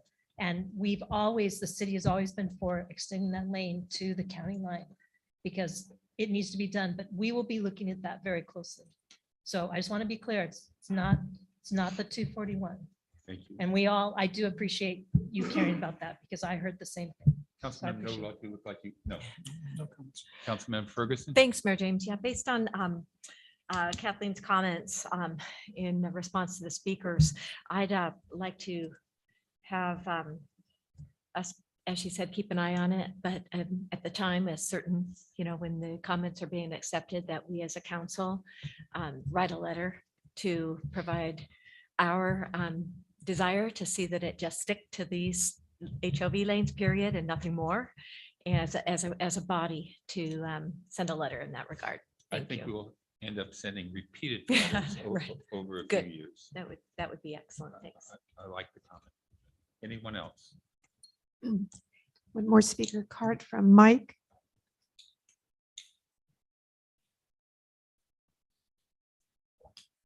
Hello. Christianitos is my off-ramp. It's also my on-ramp. I know the area very well. Personally, I like the idea of a HOV lane going through. I think that's probably been the plan the whole way along. Sounds like a lot of things will be mixed up.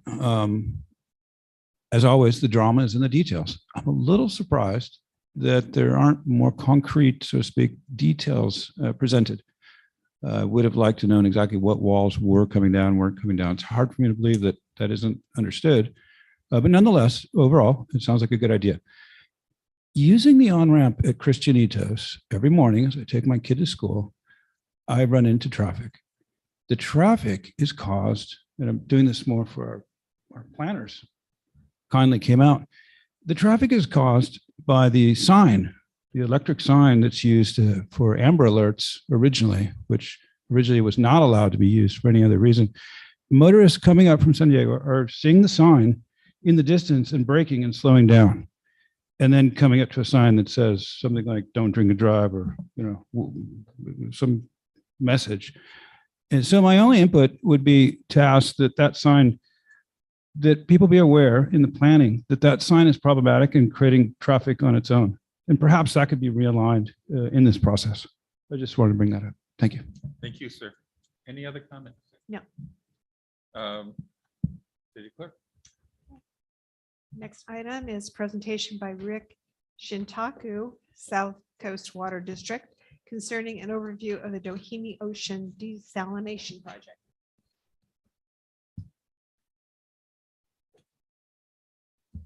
Thank you, Mr. Mayor, Mayor Pro Tem, members of this City Council. Thanks for allowing me the time to present this item. I'm going to be very brief in my presentation and feel free to ask any questions that you have. Next slide, please. So what you're looking at is a aerial view of our rendering of the Doheny Desal project. It's approximately 10 acres. And what you see there is size for an ultimate 15 million gallon per day project.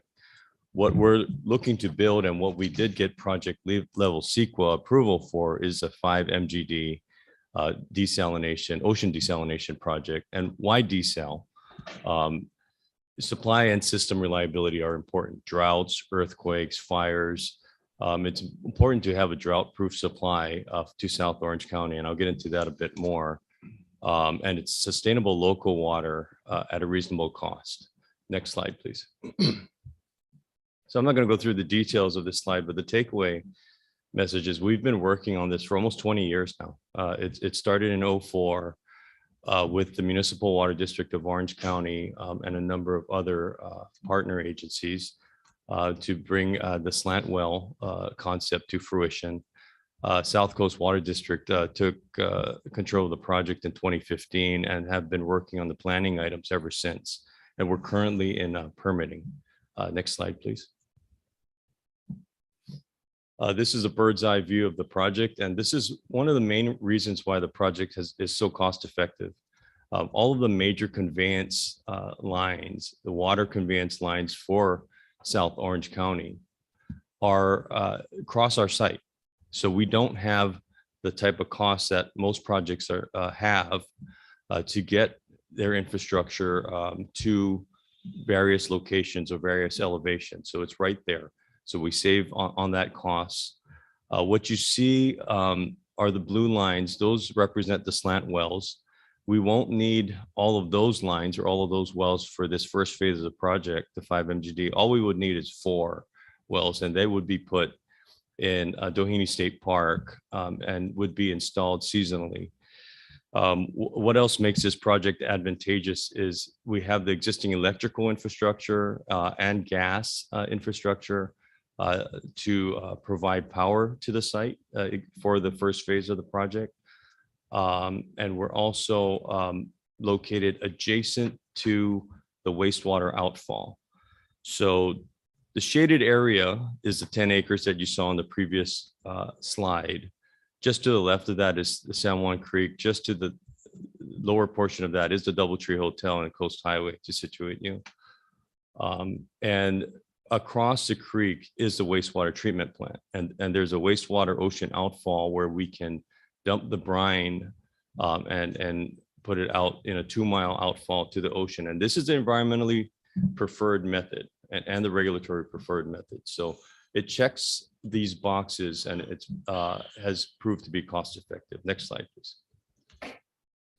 This is a crayon type drawing of the slant well, and it's a well fully submerged, so it does not impact marine life at a 10 to 12 degree angle, 1,000 feet with perforations that pull slow velocity water, ocean water into the well, and a very small percentage of groundwater, 7% in theory. And that serves as the feed water to the Doheny Ocean Desal project. Next slide, please. So this project has received various support along the way, bipartisan elected official support. As I mentioned, the slant wells and the commingled wastewater brine in the existing outfall are preferred methods by the environmental community and the regulatory community. We've received significant state and federal grant funding support. I'll go into that in the next slide. And also community support in our service area in the South Coast Water District service area, which is South Laguna Beach and mainly Dana Point, with a small area of San Clemente and San Juan Capistrano. Next slide, please. So this project has been very successful in obtaining grant funding with a total of 32.4 million of federal and state grant funding. And we're in the process of trying to get to that 40 million with an additional 8 million eligible from the feds. The total capital cost is $130 million. So if we got to the 40 million, that would be a 30% coupon on this project, providing significant savings and getting us ever closer to the Metropolitan Imported Water District unit cost line. Next slide, please. So this is an example. This is South Coast Water District and our supply portfolio. What you see in the left donut in the light blue is our dependency on metropolitan imported water. The percentage you see is of our total supplies, but in terms of drinking water, we're 90% dependent on metropolitan water for our water supplies, and so is much of South Orange County. One of the major reasons why we're embarking in this project. We, like San Clemente and the other South County agencies, have invested significantly in recycling and conservation. South Coast also has a brackish groundwater well that we treat and put into the drinking water system. And we're also looking at potential indirect potable reuse and direct potable reuse in the future. This is a highly treated recycled water that could be used for drinking water supply. So that's what we're aiming to get to. And I'm sure the city of San Clemente is also diversifying their water supplies. Next slide, please. So we did a customer survey of representative customers in our service area. And what you see on the left is their willingness to pay. And 78% were willing to pay $5 more per month for this drought-proof supply of Doheny Ocean Desal. 76% willing to pay more than $7 per month. And you see 69 for $10 or more per month and 63% for $15 more per month. We did a financial study. In fact, we did a series of financial studies at South Coast Water District with the main study being completed in September of 2021, where, and this is the graphic you see on the right. And this takes the economies of scale into process. So if we were to build a 5 million gallon per day project, South Coast Water District would only need 2 MGD of that, so 40% of that supply. But building it at that scale provides economies of scale. And you can see that if we were able to partner with an agency like yourself or agencies to get to this 5 MGD project, for us at South Coast Water District, our average residential customer, residents, I should say single family residents, would save or would pay additional $2.38 per month for this drought-proof Doheny Ocean desalination supply. And that's why, in essence, we're shopping for partners because of this economies of scale. Next slide, please. So this is the anticipated milestones. We're currently in a number of due diligence studies that you see to the left. Our board took ownership of this, and to do these additional studies, they weren't required, but they were prudent to do. So we're in the midst of finishing those up. We're also in the midst of permitting. So many of you may have heard that we passed the Regional Water Quality Control Board, State Water Board permit, and it was approved. And now we can move on to the Coastal Commission, which will likely be in late summer. We have yet to get on the agenda, but we believe it'll be in the August timeframe. After that, we go to the State Lands Commission for the final permit.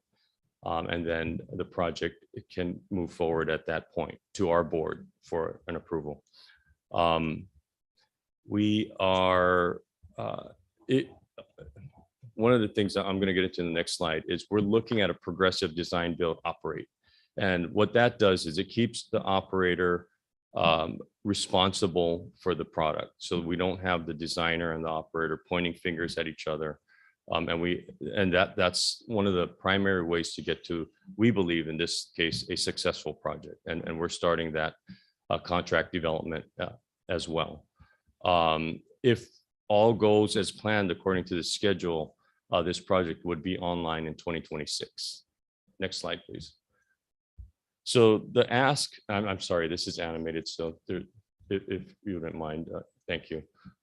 So the ask tonight is if the council, city council and or staff would be willing to enter into a letter of interest with South Coast Water District, and a letter of interest to further the financial analysis to really scrutinize and look at rate impacts to your city, specifically for a partnership in the various scenarios, 1 MGD or 2 MGD or 3 MGD, if the city were to participate in that type of capacities. The initial partnership task that we also see is if we were to start out with the city of San Clemente as a full partner, this is the right time to do it, because we could, or the city could participate in evaluating the potential teams that would design and build this project. And that's the RFQ and RFP stage that you see in that bullet. So in the third and fourth quarter of this year, we expect to start that process. As I mentioned before, we're looking at a progressive design, build, operate, maintain. And the significance of that is there are a number of off-ramps there. You're not tied to this project. If at some point the project doesn't make sense, you can stop. And that's an important aspect to us as a city, as a municipal government, and I'm sure to the city of San Clemente. One of the key benefits of a progressive design build is to get your guaranteed maximum price. And that's going to give us the guaranteed design build contract. And that would very accurately allow all of us to look at what this rate impact will be to us. So that's the initial cost and that will be a topic of discussion in our partnerships. And to get to this 60% design phase is roughly $5 million. So there is a cost to get to that phase, but you get your benefit out of it is the guaranteed maximum price that you can use for your rate impacts. And like I said, the PDOM allows for off-ramps. If you wouldn't mind pressing the button a couple more times. So thank you. The partnership structure options would be, and this is something for us to discuss further, but the way we've seen these type of projects take off and are of two different types. And one is to be a full partner, a capacity owner. For example, if San Clemente was a 2 MGD owner in the project and South Coast was a 2 MGD, and we found another agency at a 1 MGD, we would all be making these project decisions as we go. Or a number of agencies have looked at water purchase agreements. So that way the city, if they wanted to, could be less involved but in the project decisions, but more involved in the agreement terms on what you would be buying water for and under what terms. So that's all I wanted to present. I'm sorry, I tried to really condense it in a quick nutshell here. So I'll stop there and thank you again for your time. I appreciate it. So there is one thing that I would like to have clarification. Actually, I already know, but I think for the purpose of the audience, this would not be operated within South Coast Water. This would actually be, you're proposing a joint powers agreement to operate this plant. Is that correct? That's one of the partnership options, correct. It could be a joint powers arrangement. And that's more along the lines of the first option that you saw, where it's a capacity ownership. That's one way. The water purchase agreement is another method to do. And from our standpoint and our board standpoint, we're open to either. So we could be part of the JPA, or we could be a customer of the JPA. yes, or a customer of South Coast if we Or a continue customer. taking the lead of Exactly. in this project. Yeah. Councilmember Ferguson. Oh, thanks, Mayor James. Just quickly, thank you for the presentation. Thank you. Who do you have as partners currently? So our board in September, when they heard the financial study, that's when they gave us the green light to start looking for partners. So all of this is fairly in the infant stage, and we're going out to various water districts and being invited to and talking to, like I am doing tonight. Okay, thank you. And then secondly, did I catch that it would be a $5 million investment per partner? No. That's all in to get to All that in? 60% All in? design. Yeah. Okay, so 5 million per partner, all in, 5 million total for all total. Yeah. partners. So for example, if we went 50-50, it would Okay. be 2.5 million. Okay, got you. And I do appreciate you saying there would be a cost benefit analysis per jurisdiction. Should we have this in front of council? Yep. Okay, perfect. Thank you so much. Yeah, thank you. A couple questions, and thank you for the presentation. I think this is a hugely important topic. It's a scary, large project, but vitally important. And here's my question. You mentioned during the cost that the ratepayers would agree, had a comfort level with 2% raise at a 5 million gallon per day facility. How large would the facility need to be until you equaled the metropolitan district water supply cost? Yeah, good question. A few years ago, we looked at that, and at the 15 MGD level, we were getting the cost lines matching up with the metropolitan water district. We haven't furthered that cost analysis because that's phase 2 of the project. But that's the economies of scale that you're getting. When you get to the 15 MGD, you're going to be very close to the metropolitan water district line. And to go larger, you'd need to do an additional environmental study and go through the process. You're approved at 5, but to go beyond that, you'd have to kind of. Correct. We've completed a 15 MGD programmatic CEQA analysis a couple of years ago now. And so a project level CEQA would need to be done for the 15. If we were to go ahead and partner with you, let's say, and go to the 5 million gallon a day facility, and we decided later, because our water use is about 8 million gallons a day. So if we needed to go to the full 8 or take another chunk, are these two approval processes dovetailed so that we could be working on the 5 and be processing additional capacity as we go forward? Is that something? I that's see what you're easily saying. Yes, dovetailed?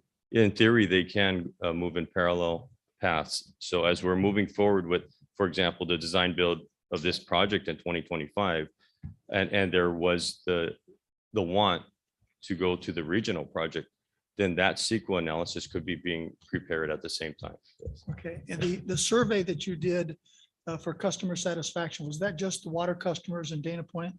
That was within our service area. Within So it your included, service area yeah, only? South Laguna, Dana Point. Yeah. Okay. Councilmember Dunlop, I have a question for you. Go ahead. The $8 million you're talking, 8 million gallons you're talking about a day, is that a city number, or is that the 2 water districts and the city? That's the overall city consumption that I understand. That's my understanding. Including Santa Margarita Water. Yes, it's the total for the city. Is Dave on the line, our water? Yeah, there's Dave. Yeah, sorry, my video doesn't seem to be working very well. Can you hear me fine? Yes. So the city's average is about 8 MGD. But that doesn't meet our peak demands in the summer. So if that was going to be our sole source of supply, we would actually need more than 8 MGD. I don't know that exact number off the top of my head, but we're about 80% reliant on water from Metropolitan Water District. So peak summer use would be another potentially 1 million or 2 million gallons a day? Yeah, it may be 50% higher, so maybe up to 12, somewhere around that range. My last question, Dave, was actually for you. You heard the presentation that Mr. Shintaku made, and I know you've had some information on this. Dave, what are your thoughts on our ability, the city's ability to interface and coordinate a project like this? Is this a daunting project, or what are your thoughts on that as the director of our water and utilities departments?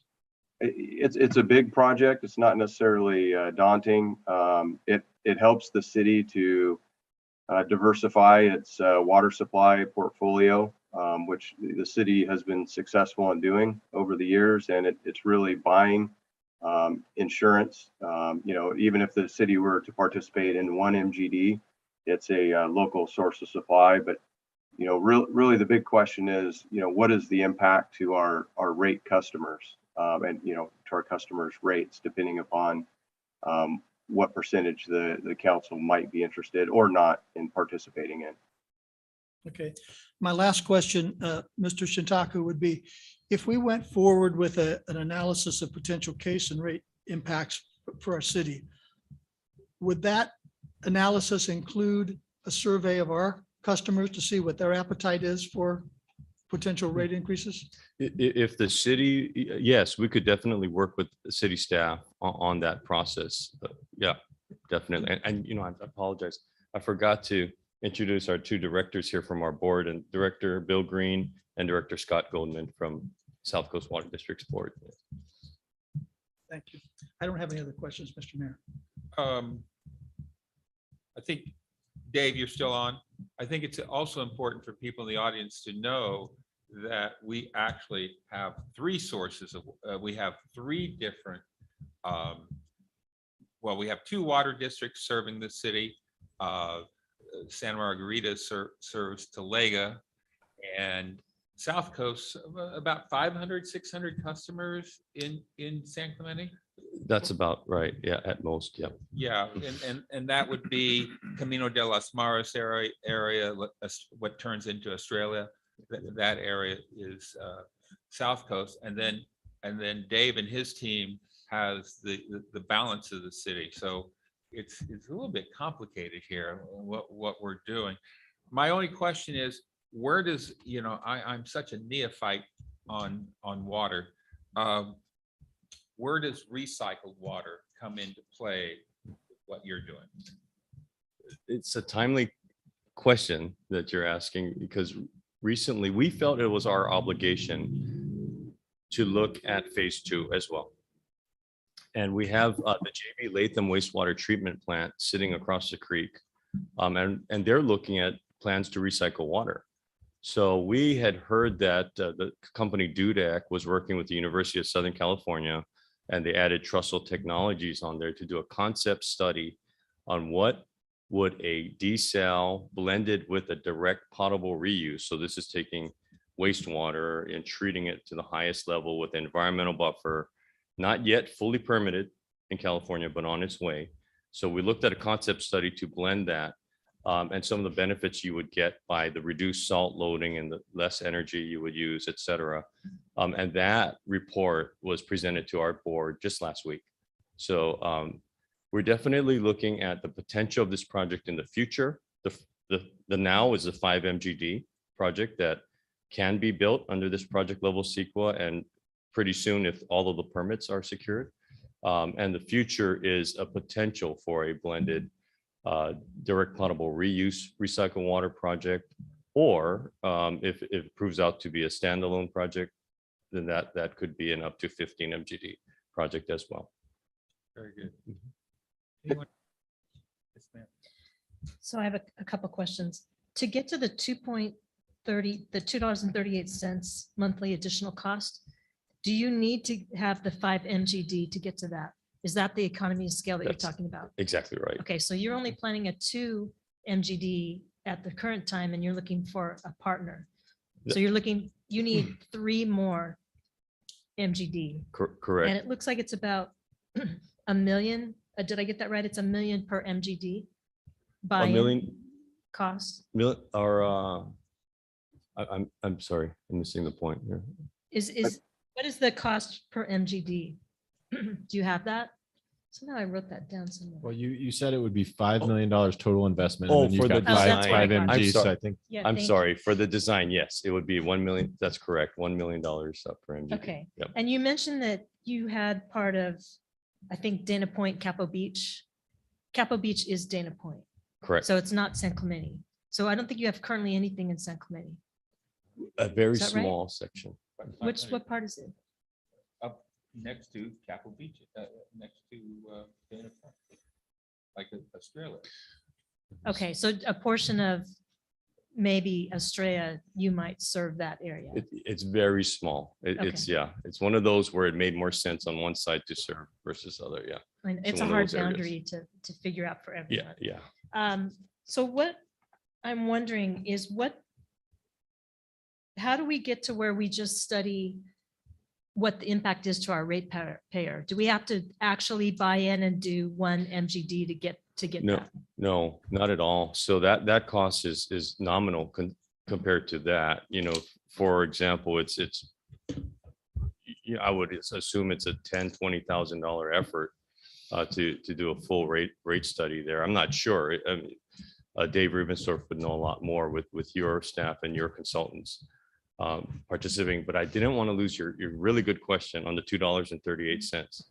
So when we planned it for ourselves and we looked at the cost for just a 2 MGD facility, the impact to our ratepayers would have been $7. So $7 versus $2, our director said, well, wait a minute, let's see if there's partners interested. This is a economies of scale and a potential regional benefit. And that's how we got here. Right. So can I ask a question of Dave? Yeah, Dave, you there?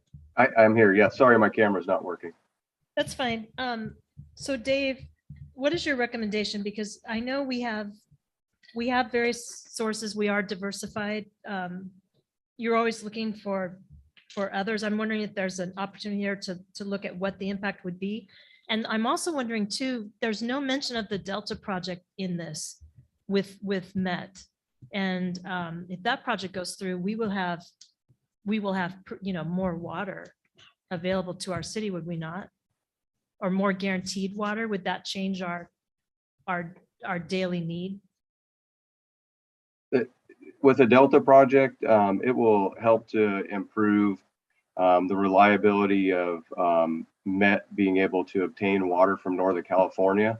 It still will be problematic during, drought years. So there will be a reduction in supply needs.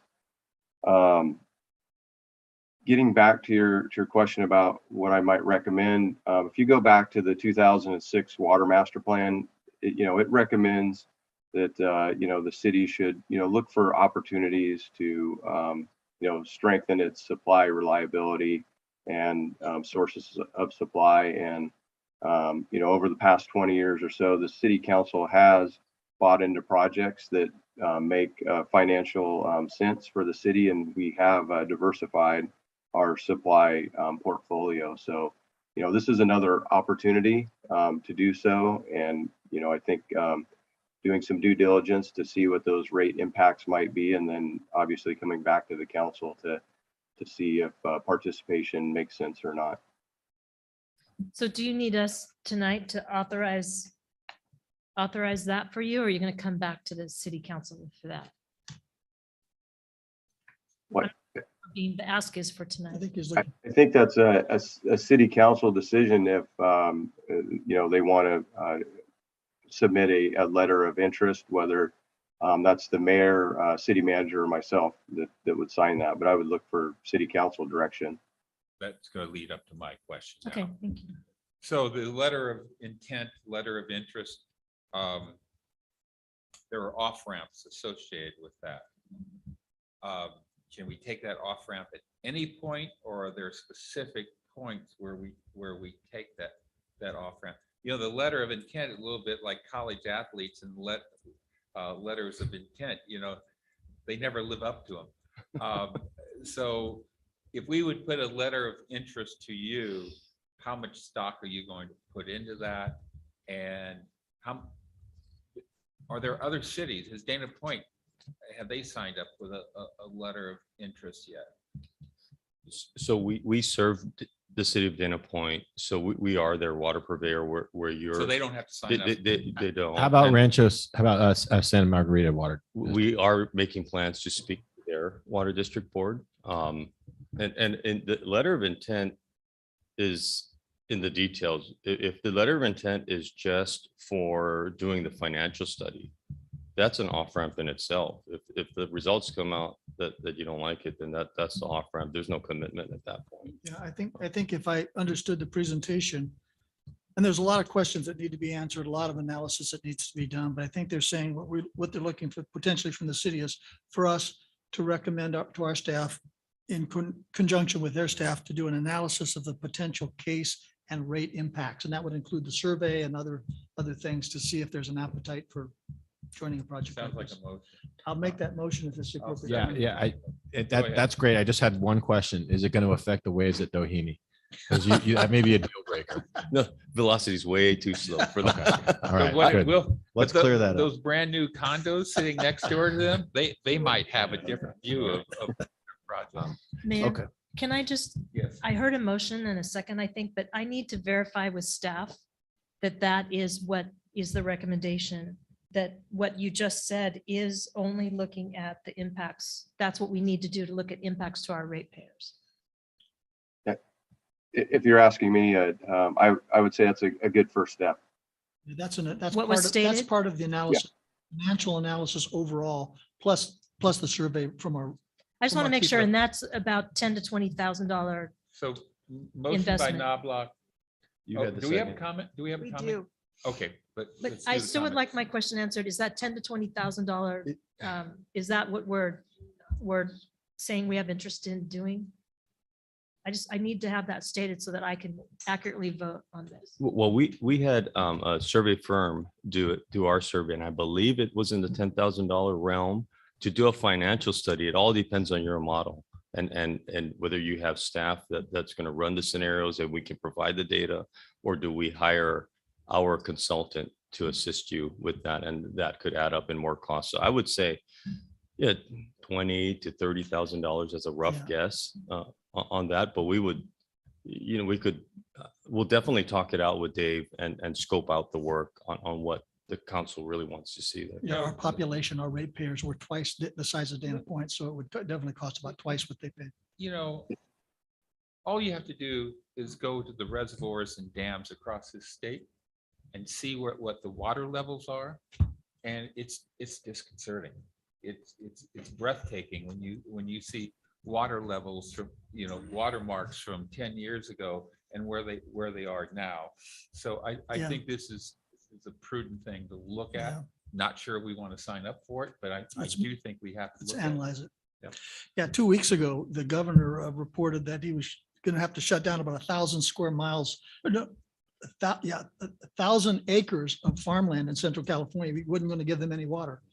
And that's going to impact food production. So water is just an essential commodity. So I think it's prudent to look at it and see where we are, but it's an exciting Do the prospect. operators of dams, do they have to make some decision at some point in time as their water levels approach the intakes? The end of the turbines? Do they make some point where they cut off our water supply?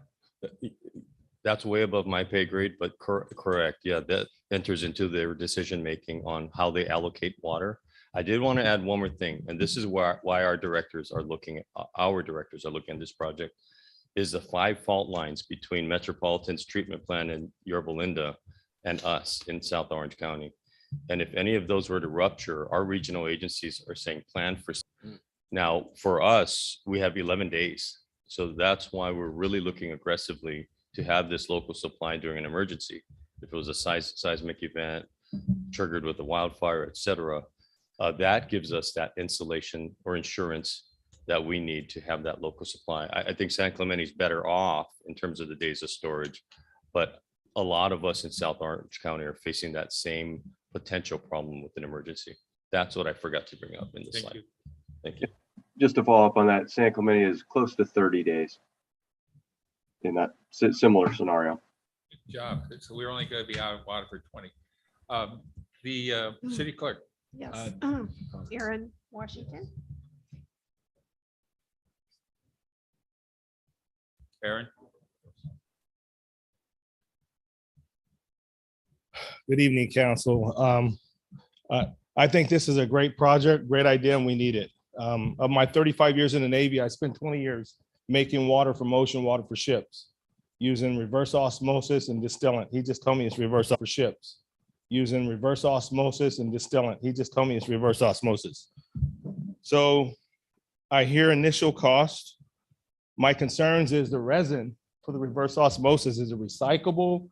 Because I know that's going to come at cost. Disposing of that, and I'm sure, just remember my questions. You can get back to the council. I'm just trying to assist them with some questions. The other concern is in the Navy, we make water 3 nautical miles at land for our boilers and stuff, but for drinking, we go out 14 nautical miles because of mercury and metal content close to the shores. So that was one. The other one was this, okay, you already answered that. Let's see. Yeah, my concern is the initial cost with the resin. If you're just going to be replacing it, that's where cost is going to get tricky over time. So I know it's probably hard for you to put a number on it. I know it's use reverse osmosis in the Navy is a little expensive for us. In Dubai and Jebel Ali, they do it. They're in a pocket, the Persian Gulf. Mr. Washington, speak to the concern council, with please. marine life. You know, if it's too close because the resin that you dispose is high in salt content and it raises the salt level. But I think you guys are doing all these studies, but those are other concerns. But I know we need water in San Clemente. I just wanted to point those things out. My concern is just the cost once you start this project, once you're in it, but they gave you a lot of options where you can exit. So that's good. But we definitely need water and I just want to make sure that those questions get answered. There's more. I'll just send them to the council when I can actually sit down and go through my thoughts. Thank you very much. Okay, so there's a motion on the floor to submit a letter of interest to initiate an analysis of potential costs and impacts. Motion by Knobloch, second Second by by- Duncan. Correct. Second by you. Oh, I thought second by me. I thought he beat me to it. I did too. Okay, Councilmember Ferguson. Aye. Councilmember Noblock. Aye. Councilmember Ward. Aye. Mayor Pro Tem Duncan. Aye. And Mayor James. Aye. Carries 5-0. Okay, the next item is an update on the homeless issue, March update. If I may, Mayor, members of the City Council, before Adam Atamian gives his report out for March, I did want to communicate to the council that tomorrow, 4/20, the State Department will be conducting a cleanup on state property south of San Clemente off of Christianitos. There is about 5 encampments in that state parking lot in the, I'll say in the shrubs. I want to give a huge shout out to Carly Hunter, our community service outreach worker who is working with the state to make sure that the County of Orange is engaged in those services tomorrow, as well as San Diego County. I can't say enough about Carly working with all the stakeholders to ensure that there are services at that cleanup when the state performs it tomorrow. Obviously, Adam and OCSD are also involved in that as well, but I just wanted to give that update for that. And with that, I'll turn it over to Adam Atamian. Thank you, Mr. Sund. Good evening, Mayor James, members of the City Council, Adam Atamian, Deputy Community Development Director. I'm here with the March update of our community outreach. If Mr. Brower can put our report on the screen, thank you very much. So March was a busy month. The number of outreach contacts being made is continuing to increase, along with the number of unduplicated individuals. We've seen a slight uptick from 52 in January to 56 for the month of March. If we can scroll down just a little bit, we have had a number of street exits for last month. That number is at 10, which is the highest number that we've been able to assist since we took on the city's community outreach worker. Most of these were family reunifications, and part of that is due to the number of the number of new arrivals that have come in. Those people tend to be more transient and are accepting of transportation options to get them reunified with their family. One item of note for the month of March, we've added another statistic onto this list. And if you can go down just a little bit more, under demographics, we've got a number of housed individuals that we are starting to include. And these people they're really more housing vulnerable, but they're technically housed when they're being in contact with our community outreach worker.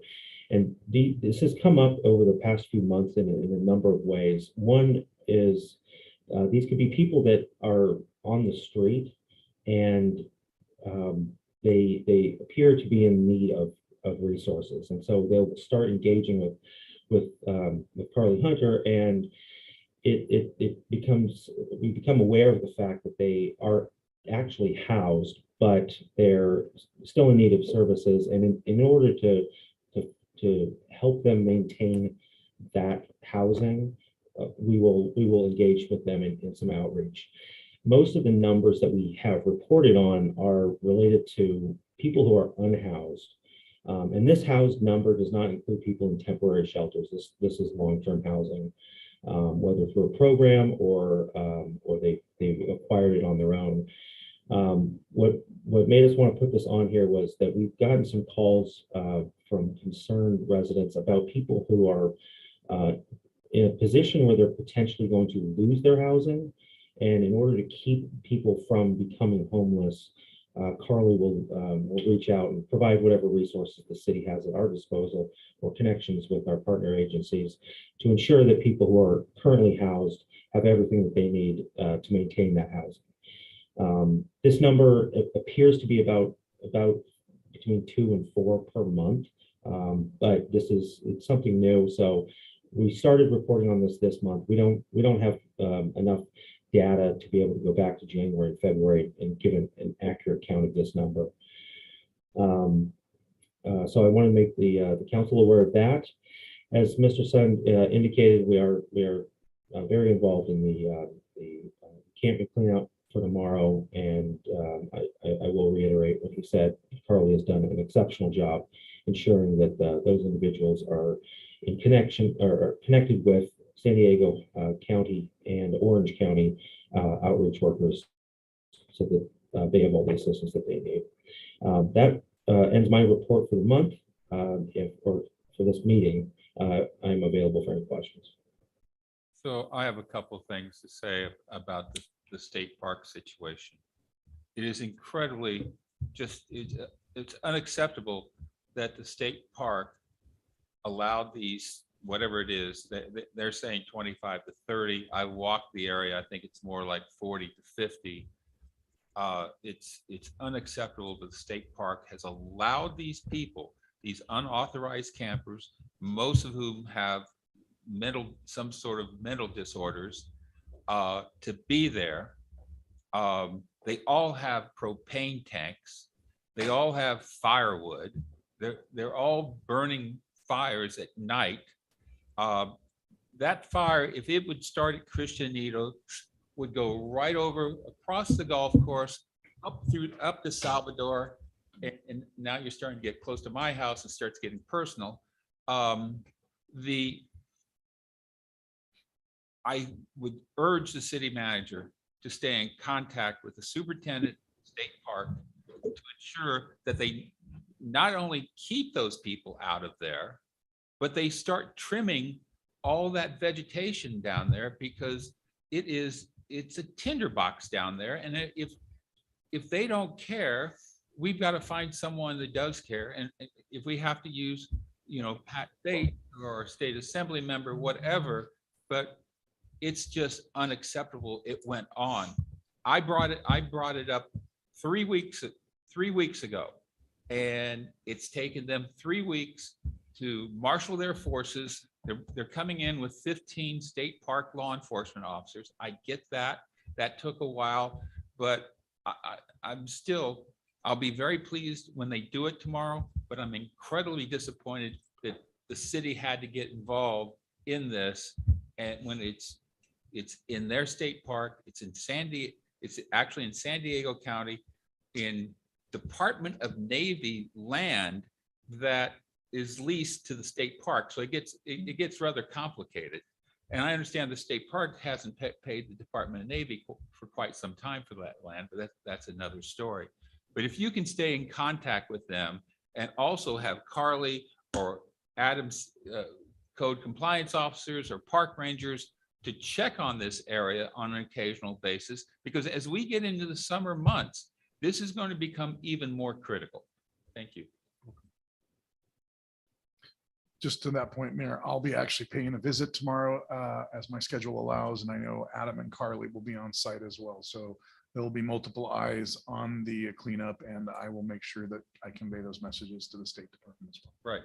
And tomorrow's great, but it needs to be ongoing. Correct. Thank you, sir. Thank you, Adam. Anyone else? I pontificated. I'm sorry, but I'm pretty upset about it. City Clerk. Okay. Next item is a presentation by City Manager's son recognizing the recipients of the Employee Service Awards. Do we have a video to show really quick? Is that correct or no? So we'll show the video from the Employee Service Awards, and then at the conclusion of that, I will communicate to the council the Employee of the Year and the core value recipient as well. Please, with the video.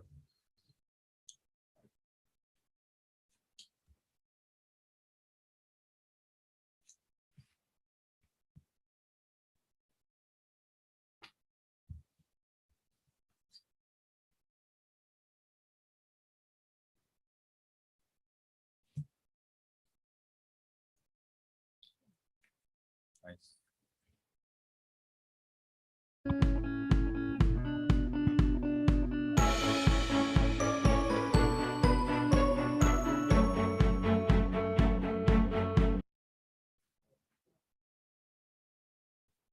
Little technical difficulty.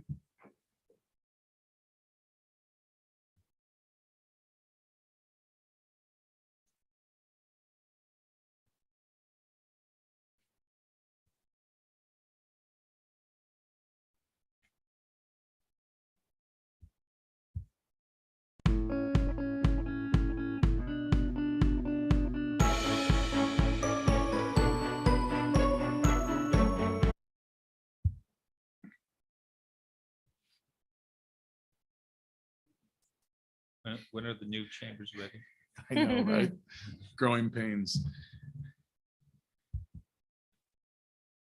June. Can't come quick enough. Are we having technical difficulties that we can't play the video? We'll come back to it after. Yeah. Can you talk about it, and then we Absolutely. So the Employee of the Year was nominated by his peers and voted on by his peers. And that's Jason Alexander, who's our lead operator in our water division, who works for Dave Riebensdorf as Employee of the Year. And as I understand it, Jason's out on back surgery, so he's on medical leave and couldn't be for the service awards. But I'm also told he's the type of individual that even if he was working, he wouldn't go to these things because he just comes to do his job, which is well respected and appreciated. And I think that's why he was nominated for Employee of the Year. For core value awards, our own Mr. Jonathan Lightfoot, our Economic Development Officer, was awarded that, again, nominated by his peers and voted on by his peers. Jonathan is on his box, so he is here. Unfortunately, Jason is not, but Jason will probably watch it at a later date. All the employees that were nominated for both Employee of the Year and core values were nominated by their peers, and we can only pick one. We can't pick all of them, but they were all worthy of the award. It was a great turnout. and really, really appreciative of all the staff and their dedication on that event. And at this point, that's all I have to say, unless the council wants to add anything. And what we'll do is we'll send the video to you via email. Now you're going to have that song stuck in your head the rest of the night. It's like a little. So we'll go ahead and move on with that unless there's any comments from the mayor. Congratulations, Jonathan. Well done, Jonathan. and Good well done to job. Jason. Good job. To be selected by your peers really says something about you as an employee. And I know they can only give it to one, and I know they take it so seriously. So congratulations to Jonathan and Jason. Very good. Thank you. Thank you. City clerk. Okay, next item is consideration of a tile mural in Courtney SandCastle Playground. And when you're ready, I do have a speaker card. Please. Okay, Ed Dahl. Okay, Grace Leroy Loge, okay.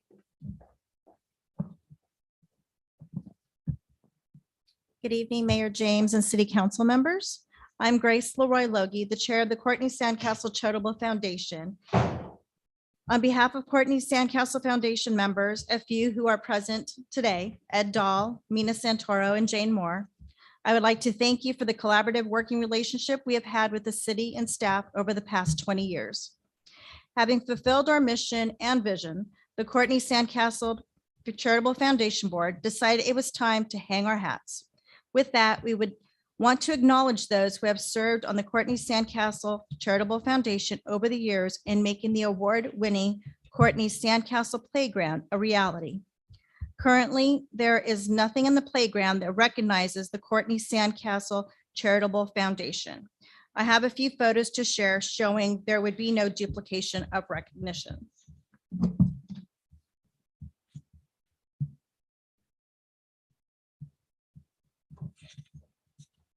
We felt that a tile mural in the sensory garden would be a beautiful way to acknowledge those that were dedicated and volunteered their time and served on the Courtney SandCastle Charitable Foundation Board while being consistent with the personalized tiles that are already installed in the playground. We discussed our idea with the city staff before presenting it to City Council to ensure it would be appropriate as public art and be of low or no maintenance.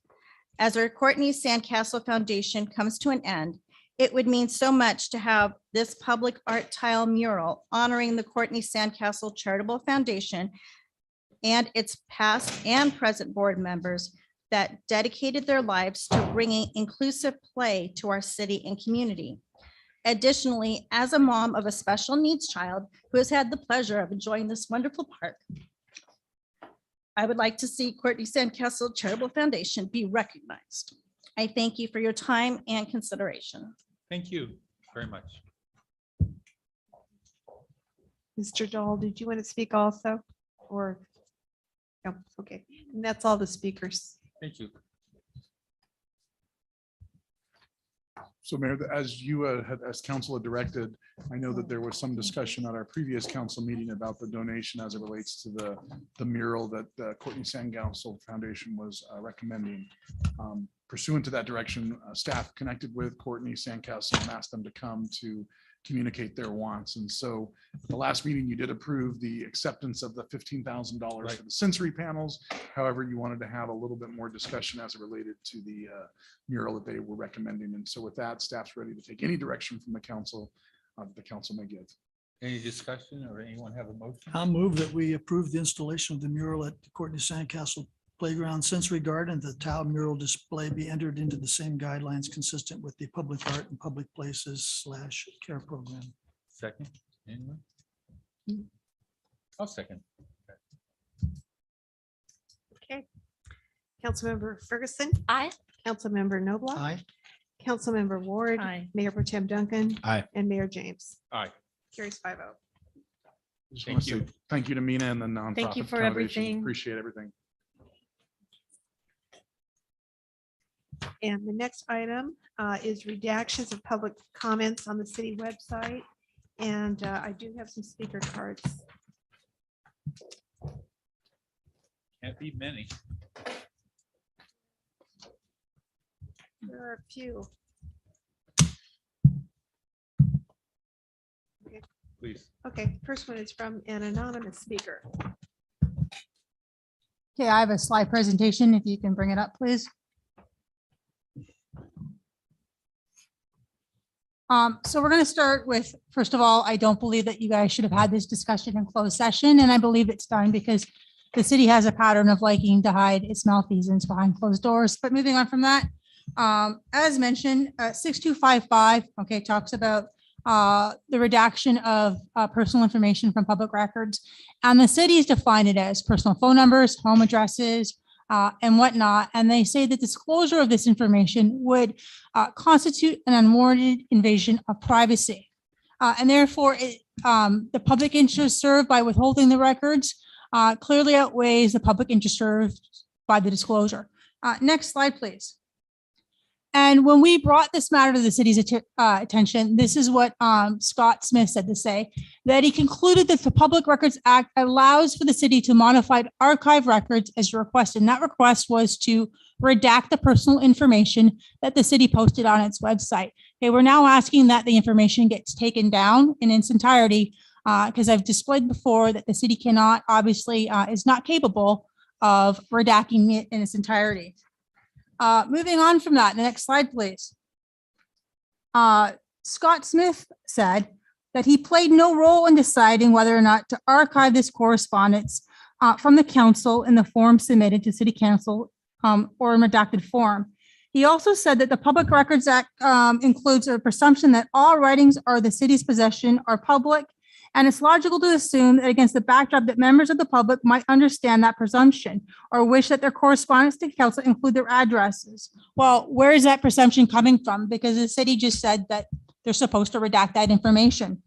Next slide, please. Okay. This is an email that I got through a PRA, and it says, Kay, Scott liked the portal, so proceed with populating and posting.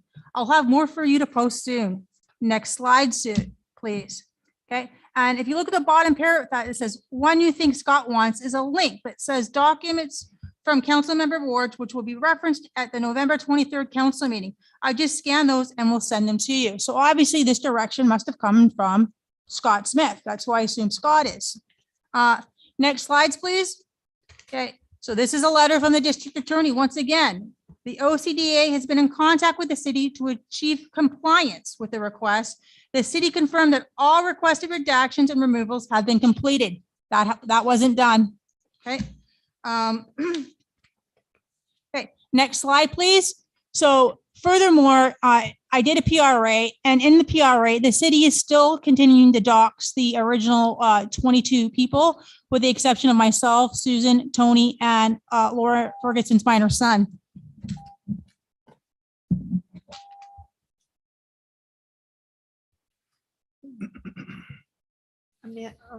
Amanda Kitten, yes. I have a presentation, slide 2, please. It's appalling that it's taken 3 months for the city to address this matter because it takes seconds to click and delete these public comments and emails. This has been my stance from the beginning in January 10th, around January 10th. These public comments should be deleted because they are linked to the media page. There are several places where this info is on the city's website. All members of the dais were contacted to protect the privacy of in the doxing of privacy of 22 residents in the doxing of personal identifying information that was published on the city's website and distributed to the media. Unfortunately, it was escalated to the office of the district attorney. Senator Bates was also contacted and advised me to bring this up at the city council meetings, and I regret not bringing it up in February. When searching about doxing, there are 2 types of electronic cyber harassment. One, indirect electronic harassment under 653.2 and direct electronic harassment under Penal Code 646.9. Indirect electronic harassment is where the defendant only needs to post information on the internet that will encourage other people to harass or stalk the victim. It states, every person who, with the intent to place another person in reasonable fear for his or her safety or the safety of the other person's immediate family by means of an electronic communication device and without consent of the other person, and for the purpose of imminently causing that other person unwanted physical contact, injury, or harassment by a third party, electronic electronically distributes, publishes emails, hyperlinks, or makes available for downloading personal information, including but not limited to a digital image of another person or an electronic message of a harassing nature about another person, which is be likely to incite or produce that unlawful action, is guilty of a misdemeanor. 2 slides over, please. Further research for doxing of private information led me to share an incident in 2019 where the Department of Justice reported that the U.S. Attorney General's case against Jackson Costco, the former intern, had broken into the offices of U.S. Senators to access their personal private information, identifying information distributed online for people to target, harass, and intimidate them. Their home addresses and cell phone numbers were released. He pled guilty to 5 offenses, including 2 counts of making restricted personal information public and 1 count of computer fraud. He was sentenced to 4 years for stealing Senate information and posting illegal restricted info of 5 U.S. senators and distributing them on Wikipedia. 2 slides over, please. This case is a demonstration of the risk that can arise from disclosure of personal information. It creates a risk to intimidate free speech and political process, which causes a chilling effect on its residents. Therefore, the city council needs to immediately delete the personal information. 2 slide, and this is a slide where it says documents from council member ward, which will be referenced at the November 23rd, 2020 city council meeting. And this makes the 22nd public person Thank that was you very much. doxed.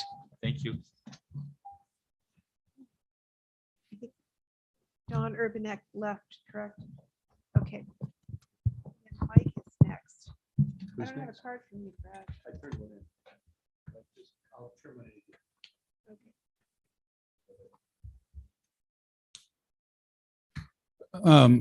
As a somewhat of a neophyte to these meetings, I don't actually know the minutiae, and it's hard for me to even follow. So I really can't comment other than at a higher level. And it was brought up, the word chilling effect. I was canceled online many years ago, 15 years ago. Some of those horrible, hurtful comments are still there. My teenage children can look them up. So instinctively, I only use the name Mike. It has nothing personal to do with any of you all here. It's just the chilling effect that this new technologies have had on me personally.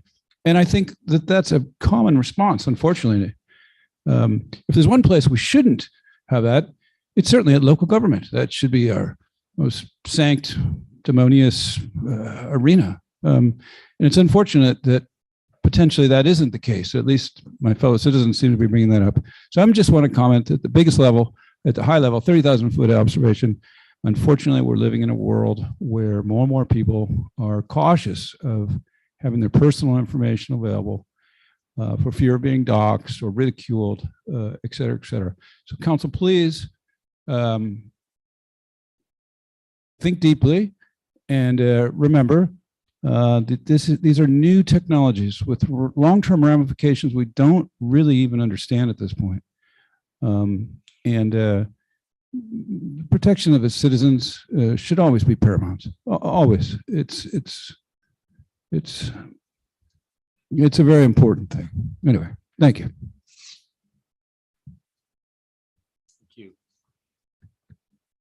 Hello, council.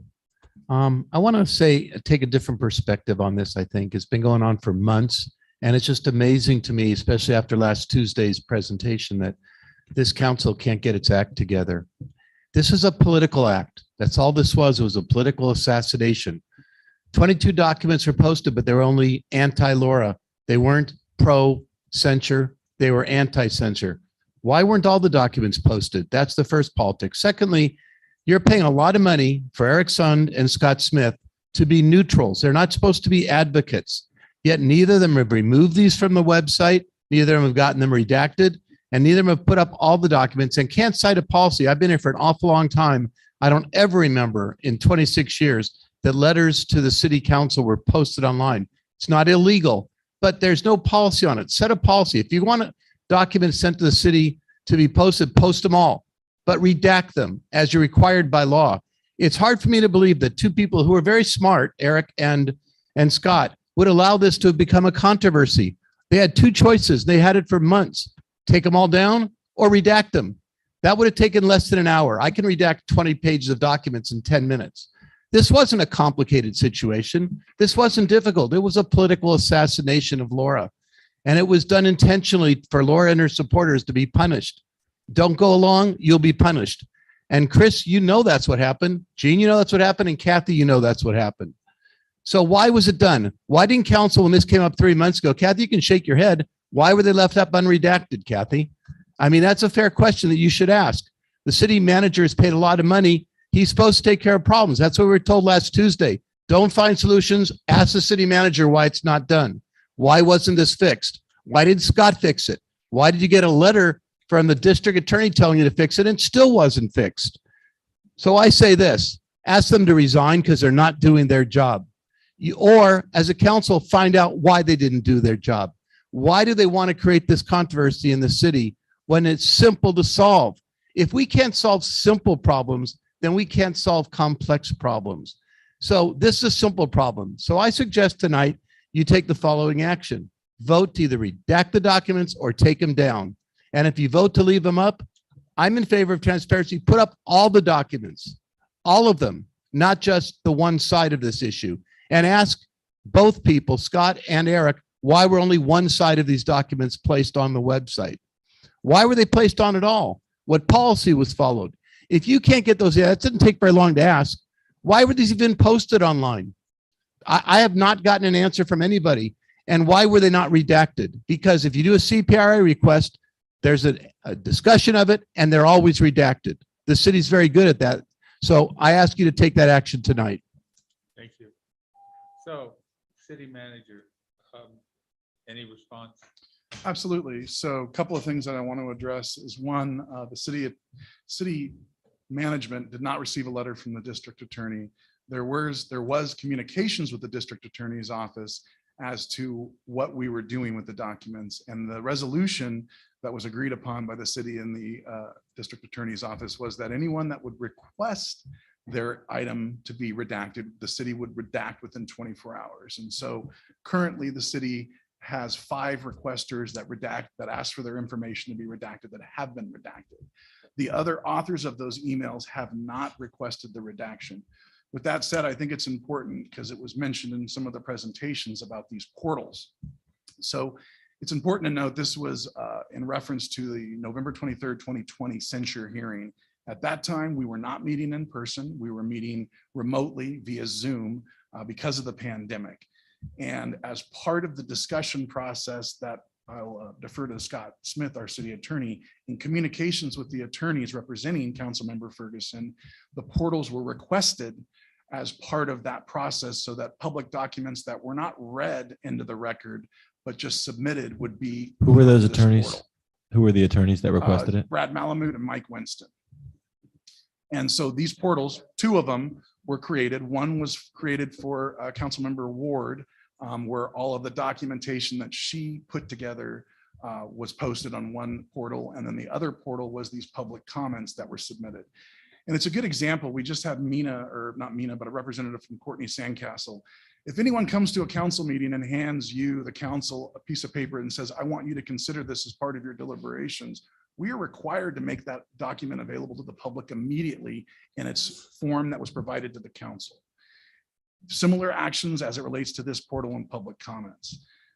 With that said, it's now been over a year and a half related to this portal. And I think obviously we're not in the pandemic mode, we're meeting in person. Staff's recommendation tonight would be to, 1, all of the letters that are on the public comment portal to be removed from that portal and attached to the meeting minutes of the, excuse me, I keep saying August, of the November 23rd, 2020 hearing. So those letters would be attached to the meeting minutes for that item. With that said, the city would reach out to the remainder of the authors of those emails, and we would say, we're going to make the assumption you want this redacted unless you tell us otherwise, because it has been expressed that some people may want their public information available and not redacted. So we'll give the opportunity to those authors to say, nope, don't redact it, leave it there. The other recommendation staff has is that the portal for Councilmember Ward for her supporting documents would be removed from the portal and added to the meeting agenda of the November 23rd, 2020 hearing. I think it's really important to note, and I want to give a huge thanks to the district attorney's office working with us and communicating this. I want to make it very clear, they never told us to redact all of the emails. They only wanted us to redact those that requested it, which we've done.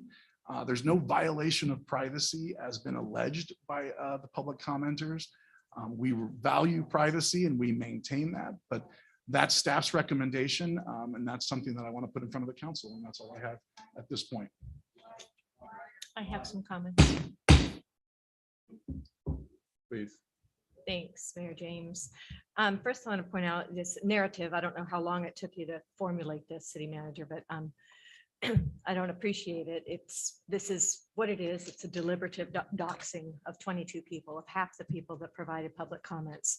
And this is not standard practice. We do not even need to attach public comments to past agendas on this censure hearing that occurred on November 23, 2020. We do not have a practice of attaching public comments to agendas. You see it tonight. This censure hearing agenda minutes from November 23, 2020 captured 44 names in the abbreviated minutes, which the city clerk prepares, the names of the people and the topic of the discussion, period. We don't layer them with all these public comments, okay? So COVID happened. Yes, we were virtually meeting for a year and a half. We never once posted anyone's public comments. They were all read aloud throughout that time, and we didn't post them. So this was deliberate, in my opinion. I'm going to state one time, this is all my opinion. And I do read the law, and I have worked in government for 25 years. City attorney will disagree with me tonight, and that's fine. He can, but I'm going to make some comments, and I appreciate being able to make them tonight. My minor son was doxxed. His personal email was out there for a year and a half. But I believe this was a political act, single out 22 private citizens. 44 people submitted total in comments to be read aloud during that hearing, special meeting. And they didn't request to have their personal identifying information published, period, including my minor son. So recently I saw an email, and it was showed tonight by an anonymous public speaker, that 22 of these were scanned. They were scanned by the city clerk's office and sent at the direction, it appeared, as the city attorney or city manager. I can't remember. But the point is, somebody hand selected half of those and scan them. So it's never been done. I worked at the city for almost 20 years. It's never been done. Okay, we don't do that here. Even if anybody doubts that this is not invasion of privacy or in violation of the government code 6255A, which I believe it is, it's indecent, it's improper, and it targets people, and it's wrong. And when people brought this to the city manager's attention in January, it was 3 months ago, the city manager just should have taken them down, not create all this heartache for everybody, all this time and all this waste of money. The city attorney got involved, and the fact that so many people's information was still up there, exposed for everybody to see. I did write the district attorney's office, as did a couple of other people, and asked for his assistance in this. And not once did the district attorney's office tell me what was done was okay. I know the city manager alluded to it, wasn't told it was illegal or something, but I never heard that from the district attorney's office. And the district attorney's office did provide his advice to the city. I do know that, I'm with certainty, the fact, and I got a letter as well saying this was all taken care of, but it wasn't. And I responded to his office accordingly. So I wanted to show 2 slides tonight to show an example of what I'm talking about tonight. And city clerk's office, could you please show the first slide, which is either one, doesn't matter. This is an example of our own city referencing the government code, which is the state law in California, referencing government code 6255A when responding to what is called a public records request, a CPRA, when people seek documents from the city. And this is the response that they get when receiving communications, for instance, emails, and they redact this. The city clerk's office says we redact information that would demonstrate an invasion of privacy of someone. And the examples are personal email addresses, mailing addresses, phone numbers, social security cards. You get the point. But when these emails were posted, yes, people were doxxed. This information was all exposed and people had their personal home addresses on there. I heard from a resident who had her business address block on their cell phone number, not happy. And a couple other people too that will not approach the city because they fear retaliation. That's what they experience living here in San Clemente, and they don't want to come forward, but they want the information down. City Clerk, could you show the secondary slide that I provided, please? So this is a letter I received today, April 19, 2022, from the Fair Political Practices Commission of the state of California. So look what they do. They properly follow the law in the state of California. State Constitution, was it Section 1, Article 1.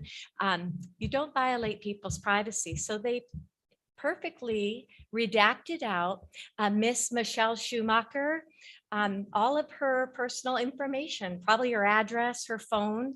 And she's a resident and she filed a complaint against me. And this is April 19th. And the city attorney, I just wanted to point out, I brought this slide today to show because it's the most recent example I have of a redacted document. So the law hasn't changed and that's the law. So thank you very much, City Clerk, for showing that. And because the city manager told me and the council had no objection to me saying this tonight, that he couldn't answer my questions in the 9 emails I sent him over the course of these last several months because he didn't know how to answer them. So he said it was the city clerk's office. So I have to ask the city clerk's office some questions. I'll ask our elected city clerk since I can't talk to staff. So my first question, city clerk, is what city policy prescribes posting private citizens' public comments on the city's government website?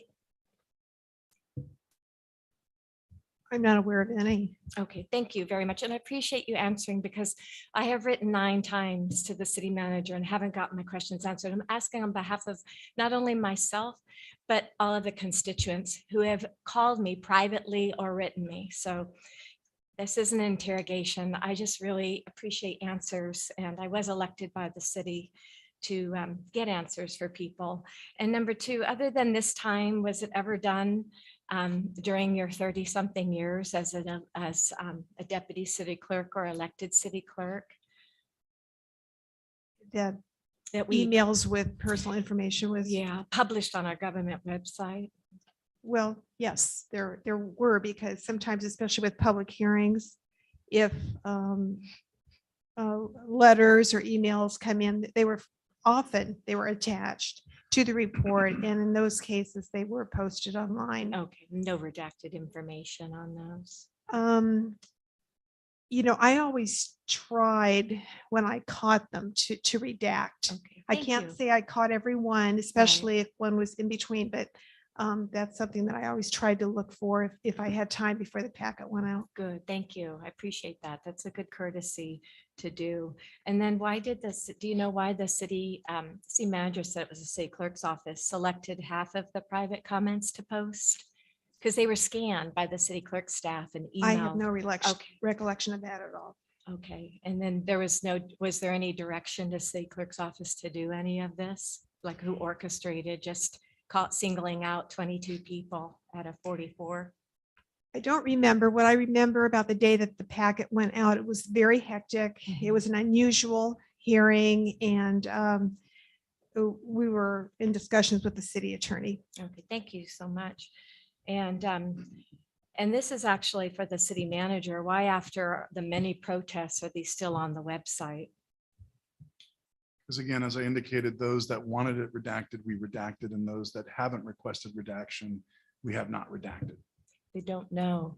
Did you notify all of the people, the 22 total of tonight's meeting? No, No, I did, by the way. I did. So the city should have. they That didn't, was they your didn't job. email us though to communicate that, No, if you but did notify them. You can't expect people to just know when they don't know, right? So that's important, and you should have done that, but I took care of that. And I did hear from several.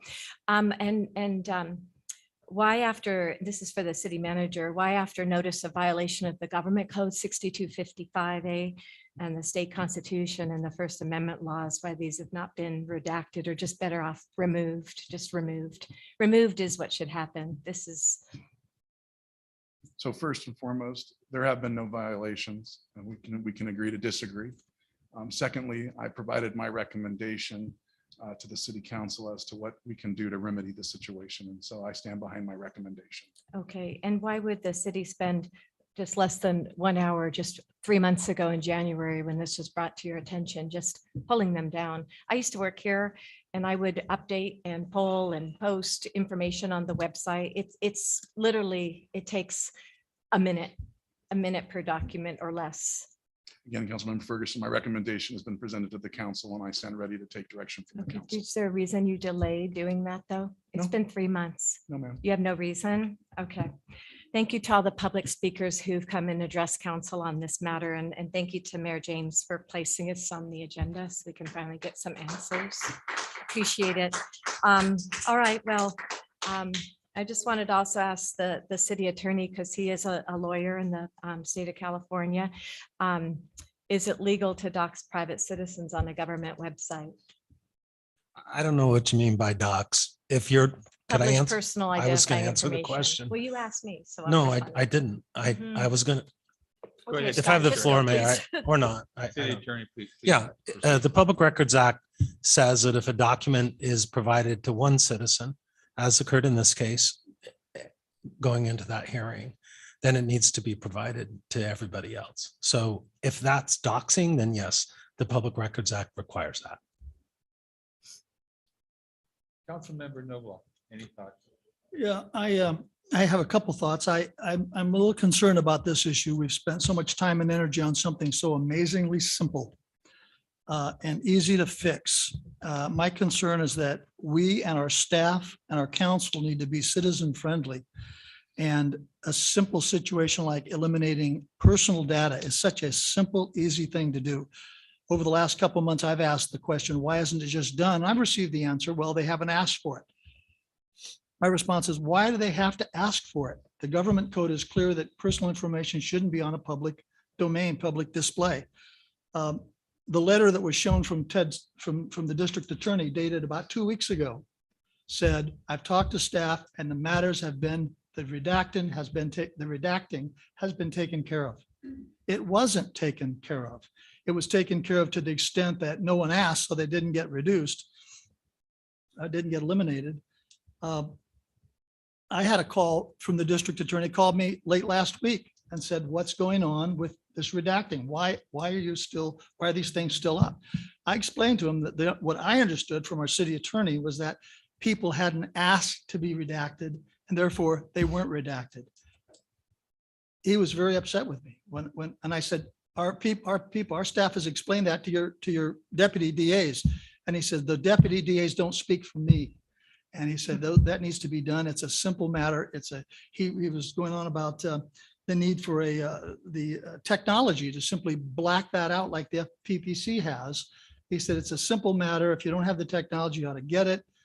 He said, he did indicate that in his mind, he would like to see this resolved in a civil matter, not in a criminal fashion. But he didn't rule that out, but he was very concerned about it. And I'm concerned as well. This meeting, we've spent 20 minutes discussing this, something that could have been handled in a citizen-friendly manner immediately without muss or fuss. I don't know why it wasn't, but hopefully we have a resolution tonight. And Eric, I'd like to ask you a question regarding the proposal that you've recommended. How much time are you going to take from when will those notifications go out to those 18 people? And once it goes out, how much time until that information is redacted? So asking me on the fly, we'll probably get those emails out by the end of this week. And we would probably give them a date of early next week to tell us yes or no. And again, the way I prefaced my recommendation was, if we don't hear from you, we will redact, but I will give a date by what they should tell us if they want it not to be redacted, which would be a date next week. Okay, my last comment. May I ask? My last comment. May I ask just a follow-up to your question? Sure. And then you can have your time Sure. back. Why can't the portals go down tomorrow?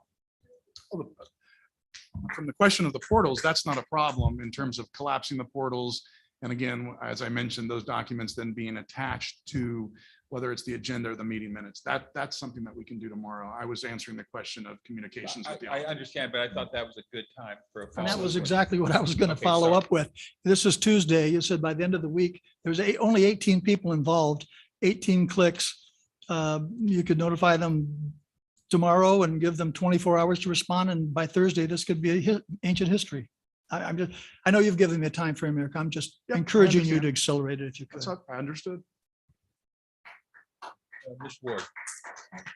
So, I saw the document from the city attorney or the district attorney, and it said that all documents that were requested to be redacted I was told was redacted. The word all was not in there, just that the ones that were requested. So let's be clear on that. We all saw that in a presentation. I agree the portals need to be collapsed. Those were requested by Laura Ferguson's attorneys in a lot of discussion on that. And I guess people didn't consider what a portal was. And when they asked for all the information, they got all the information. Our city clerks were very diligent on that. And I do remember that last day, it being hectic to get that to everyone. So they had enough time to look at it ahead of time. And that was the request from the attorneys. I think that those should be collapsed, and I'll make a motion that all of the letters be removed and that they be attached to the minutes of the hearing of November 23rd. And then my documents that I had to upload to the portal through the city clerk be collapsed, and that those be attached to the agenda for November 23rd. That's what was considered for that censure. Isn't that the city manager's recommendation? I'm just making the motion. Okay. Well, I have a couple. I think we have Okay, some more and we might discussion. add to it, yeah. Mayor Pro Tem, please. Total embarrassment that we wasted all this time on this non-issue, made-up issue designed to try to embarrass people. That's the embarrassment, not what happened here. Okay, the only reason there was a portal is because Mr. Malaman requested it. There never would have been a portal with any emails if you hadn't done that. So he invited the issue, and now he tries to use it to attack us. Terrible, terrible. Absolutely an embarrassment and an injustice to the city that we spend all this time on a non-issue. Okay, We're not, so so I'm going to make a motion that we So- recess for 5 minutes and until the audience. no, we can continue on. Are you I'm good? done. So the only reason this was up is because Mr. Malaman requested. The comments were posted as written. Don't we agree? We didn't want modifications of people's comments. They were posted just as written. Just as written. If we had taken it down, then there would be the argument, hey, you took that down. We wanted that portal with all those comments. It's a no-win situation, right? Just to continue on the point, we go to the district attorney's office. Deputy district attorneys say nothing wrong here, but why don't you just go ahead and redact the ones that people request? We do that. If the DA and the district and his deputies aren't communicating, then he's got a bigger problem than our situation. They're saying different things. Okay. This is not a real issue. This is completely made up. No one's doxed. The comments were made and conveyed exactly as written, which is exactly what was requested. There's nothing embarrassing in there. The city is not up to no good. They're posted for everybody to see in support of Laura and against the censure, which was the original intent. Okay. That was what was requested, and that was what was done. Okay. Now we can remedy the situation, but there may be people who wanted their comments up there. They would be mad at us for taking them down. You don't just knee jerk and take them down. When people submitted these comments, they want them there. So again, waste of time. We have a good recommendation from the city attorney. Let's go ahead and do that and put it to bed. But I wish we had never wasted a half an hour of the public's time over something that isn't even an issue. Sir, I understand your concerns. That's not what's going on here. That's not what's going on here at all. Okay. The doxing is when there's the city or a government has personal information in a document of the cities produced by the city, and it gives it out to somebody. That's not what's going on here. These are intentional comments written in for the purpose of the public being able to see them so that they know there was support for this. There was opposition to the censure. That's why they were there. Okay, this isn't doxing. This is just publishing information that was submitted by the public. All right, if they wanted their emails redacted, they should have said that. So again, let's move on. Let's not have this happen again. Let's talk about legitimate issues affecting the city, not made up issues, to try to embarrass city staff and the city attorney, which is exactly what is being done here. And it's a disservice to the city. Okay, so there will be no comments from the audience. You've had your public comments. If it continues, we'll call for a recess and come back in 10 minutes. So let's have some decorum here. Let's have respect for one another. And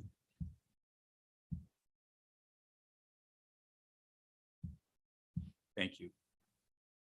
Councilmember Ward, you have something? I just want to know if there's a friendly amendment to add to the motion I began.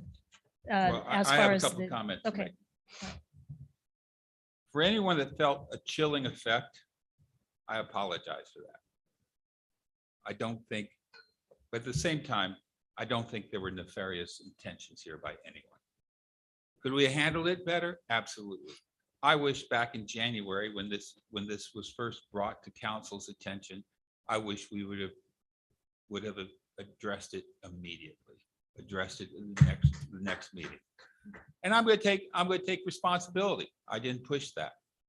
And now that we've had this conversation, we've spent a lot of time talking about this.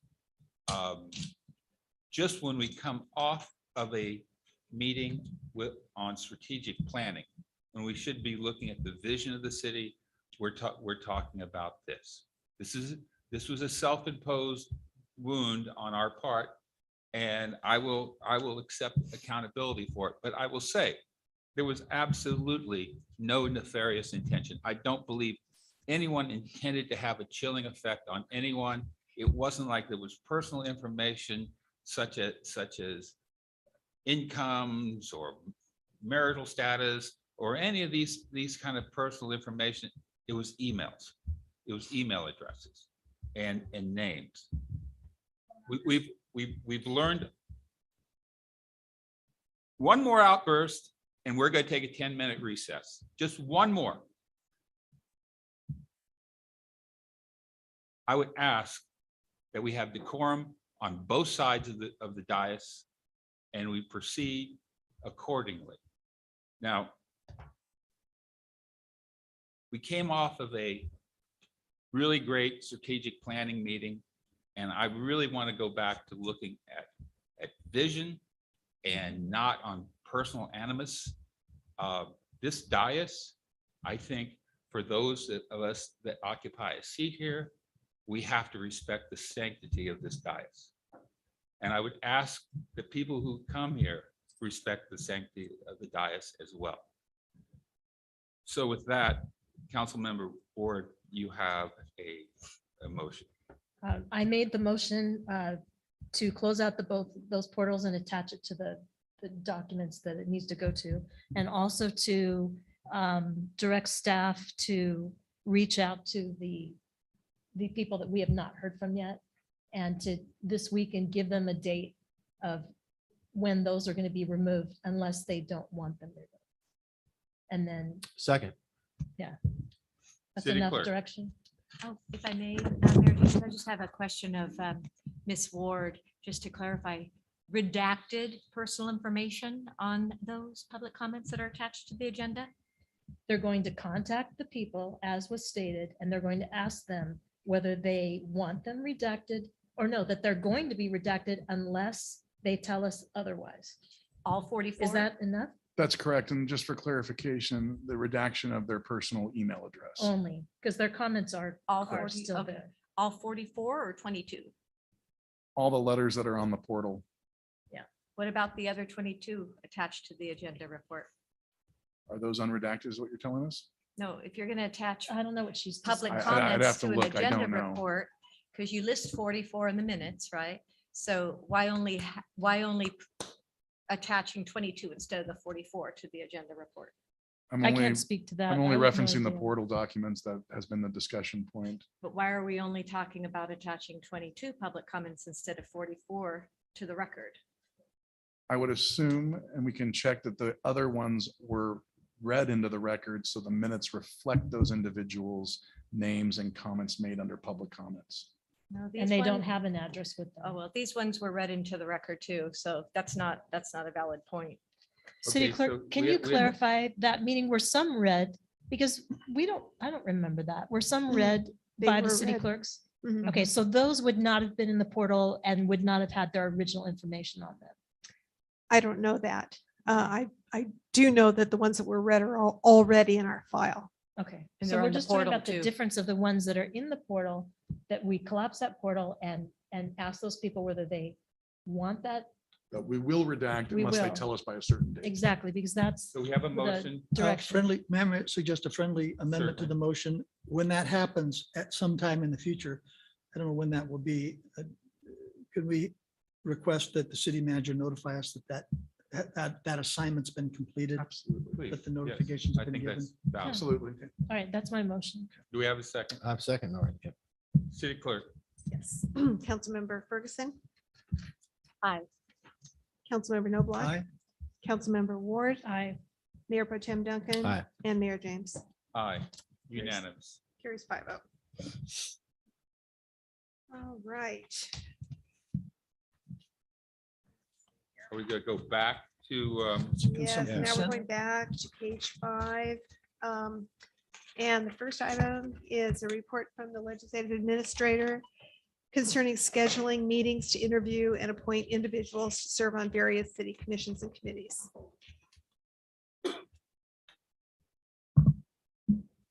Good evening, Mayor and Council.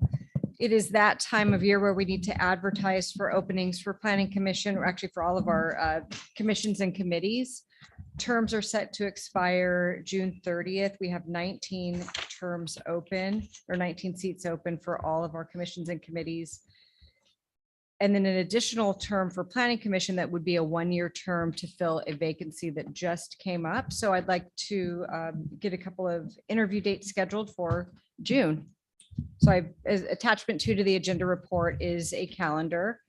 And I think we'll probably need 2 dates because we have so many positions to fill or so many interviews to do. So if you want to take a look at the calendar, we can get a couple of meetings scheduled. I've got a comment to make on this.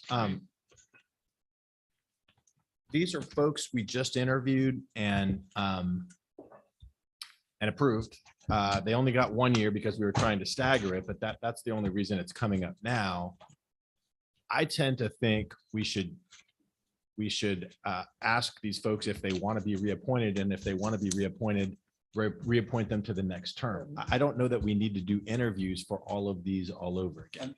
We do have the planning commissioner, and we do have an opening for public safety. Those two I see, but and unfortunately, I believe, and I don't want to get in the details here, but unfortunately, I believe there may be a performance issue among a very few. And I don't know how you deal with that. well, The city clerk has. yeah, how would we deal with that? We would just pick some that we don't want to be reappointed and. Well, I would like to ask the city attorney if this violates the Maddie Act, which is, the opportunity for the public. Oh, I see. Yeah, okay. Yeah, Maybe. they still have to be able to apply and they still have to know of the expiration of the term, but you don't have to have the additional protocols of interviews, et cetera, if you choose not to. Very good. Can I suggest one thing to what you said? I don't know, does the city clerk save their applications, what they've already filled out to us for the last term? Can we just stipulate that we just get all of their applications again unless they want to update it, but don't make them go through all that and us look at something different again. Give us exactly what we had. And then we can decide, will it come, it won't come back to us. I guess, we can decide when they walk in. I mean, it's a trouble to walk in and say, you know what? If we all agree, we're appointing all of you. And then if the ones that we want to hear, and maybe there'd be some new people, we interview those. I don't know. I think it's a good point that we just interviewed these people 7, 8 months ago, or maybe even less. But I think we still have an obligation to notify the community that the positions are available, Right. see if we get any applications. But I agree, we can have a simplified process. We don't need them to fill out a long-term application. We've already got it. You know, that was a lot of work. So And maybe maybe we can have think one- about on our own what we kind of want to do when that day comes, Mhm. you know, and we can simplify it then. Okay, yeah, I'm just trying to be efficient here. I mean, agree. just- The better, yeah. But we still need to select these dates. Yes. Okay, let's do So that. We can talk about process at a later But time. please offer them to use their same application. They already filled out. The only thing is, I'll say about that is that the old applications may be a little out of date because we asked them, what is the current project that you think is most important? I don't think I so. We just- talked I to just those wanna people like 2 mention- hours. Yeah, each, it was, you know. it was not long ago, but Yeah, I don't let's think point that's gonna that be a out. problem. And they can say to us what, if they want to change anything. I think they're all gonna appreciate not having to fill that out again. What are the dates we're looking at? Meetings in June. What time in June? When are the? Yeah, what month are you looking I at? think it just says June 2022. So that, So Laura, when are you looking at? So we have council meetings the week of June 7th and June 21st. If everyone is available the week of June 13th, we could pick a couple of dates that week. Sure. You want them Works for back to me. back or separate dates? We could start at 6 o'clock. We typically start at 6 to allow those that work time to get here. Can we I'm do- available. Can we do Wednesday? Because I usually teach on Tuesday and Thursday nights. So Wednesday, the 15th. We still need another one, don't we? A week after that. So the 22nd? Mhm. So the 15th and the 22nd, does I that could work do for it. everyone? I could do it. June 22nd, the planning commission is in here, right? Oh, That is a council week, yes. yep. So it'd have to Okay, be the 20. 29th. Or is that getting too late? That's Yeah, cutting I'm it close gonna be out of because the town terms that expire June 30th. Okay, so. What about so- the first? No, because the Too terms. soon. Yeah. Just a minute. Yeah, I could figure out how to do the first. I'll make an arrangement. June The 1st, first just and the 15th? First and the 15th June 1st and June 15th. and June 15th. Okay. Works Then for we'll me. also be able what to take time are we vacation. talking? 6 6. o'clock?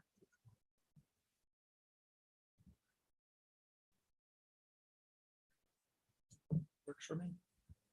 And then we have that put on our schedule? Yes. Thank you. So June 1st, June 15th, 6 o'clock. And We may not need the 15th. It's No, possible. it'll be two different. Two groups. different. things. Yeah. okay, great. Thank you. We will advertise the positions.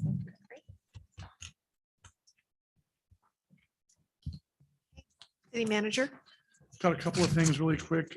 First, I wanted to give a shout out to Beaches Park and Recreation. We had a fantastic turnout at Springtacular on Saturday for Easter. And as I understand it, our mayor attended and put on a bunny suit and helped with the delivery of eggs to all the kids. So thank you for that, I Mayor. had to learn how to hop, but yeah, We had to special order the suit as well. you did. No wonder nobody saw you there. You were the I was bunny. told that one kid did cry when they saw you. Oh my God, he did. Is that on camera? I hope. That'd be a great. There were no slide to cameras, show. no cameras. Okay. So shout out to our BPR staff for that. One thing I want to communicate as it relates to the 50-meter pool closure. On Monday, staff began a pre-scheduled project to repair the 50-meter pool housing the heating system at the San Clemente Aquatic Center. Unfortunately, due to unanticipated issues with the existing equipment, additional parts have to be replaced and the project has been delayed. The 50-meter pool will remain closed tomorrow and staff will provide an update to pool users on the reopening status. The 25-yard pool at the San Clemente Aquatic Center will remain open to the public, and the beach club will be open for use as well, including programming and lap swim, with a reduction of the number of lanes available for lap swim to accommodate classes as well. Public Works staff are working diligently with the contractor to expedite this repair. So just wanted to provide that to council. And then I want to report out on some city manager contracts. Heat transfer solutions for barometric damper design, $9,500. Molly Perry for project management and advisory consulting services for $50,000. Duncan Engineering, no relation to Chris Duncan, marine structural assessment for the T Street overpass, $11,750. New City America, and this goes back to council direction. This is the consultant that has been hired to do the investigation and formation of the new downtown San Clemente property assessment district. Those findings will be brought back to council, and council will give direction as to whether to pursue a business improvement district. And last, public safety consulting, First Amendment to independent administrative investigation.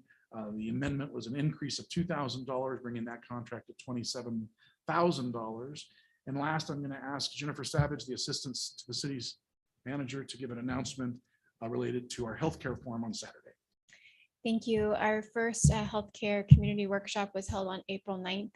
And as a result of that, we are having a second community healthcare meeting. It is a community roundtable where we will have a robust discussion with community members regarding healthcare services in the city of San Clemente. That is happening on Saturday, April 23rd, here in the auditorium at the San Clemente Community Center. It begins at 10 a.m. and it will go for approximately an hour and a half. Thank you.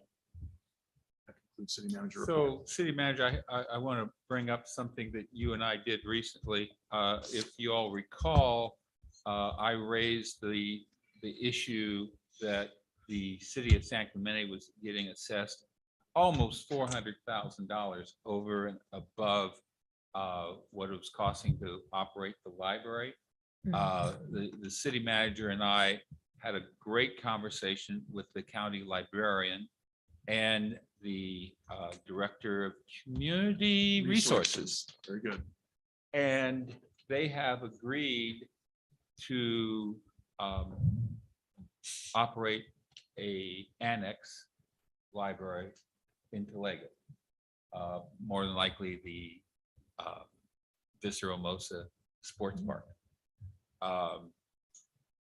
The city manager will look at, and this is something I will agendize later, but I just want to report of the conversation we had. The city manager will look for some restricted funds somewhere, so it's not on the budget.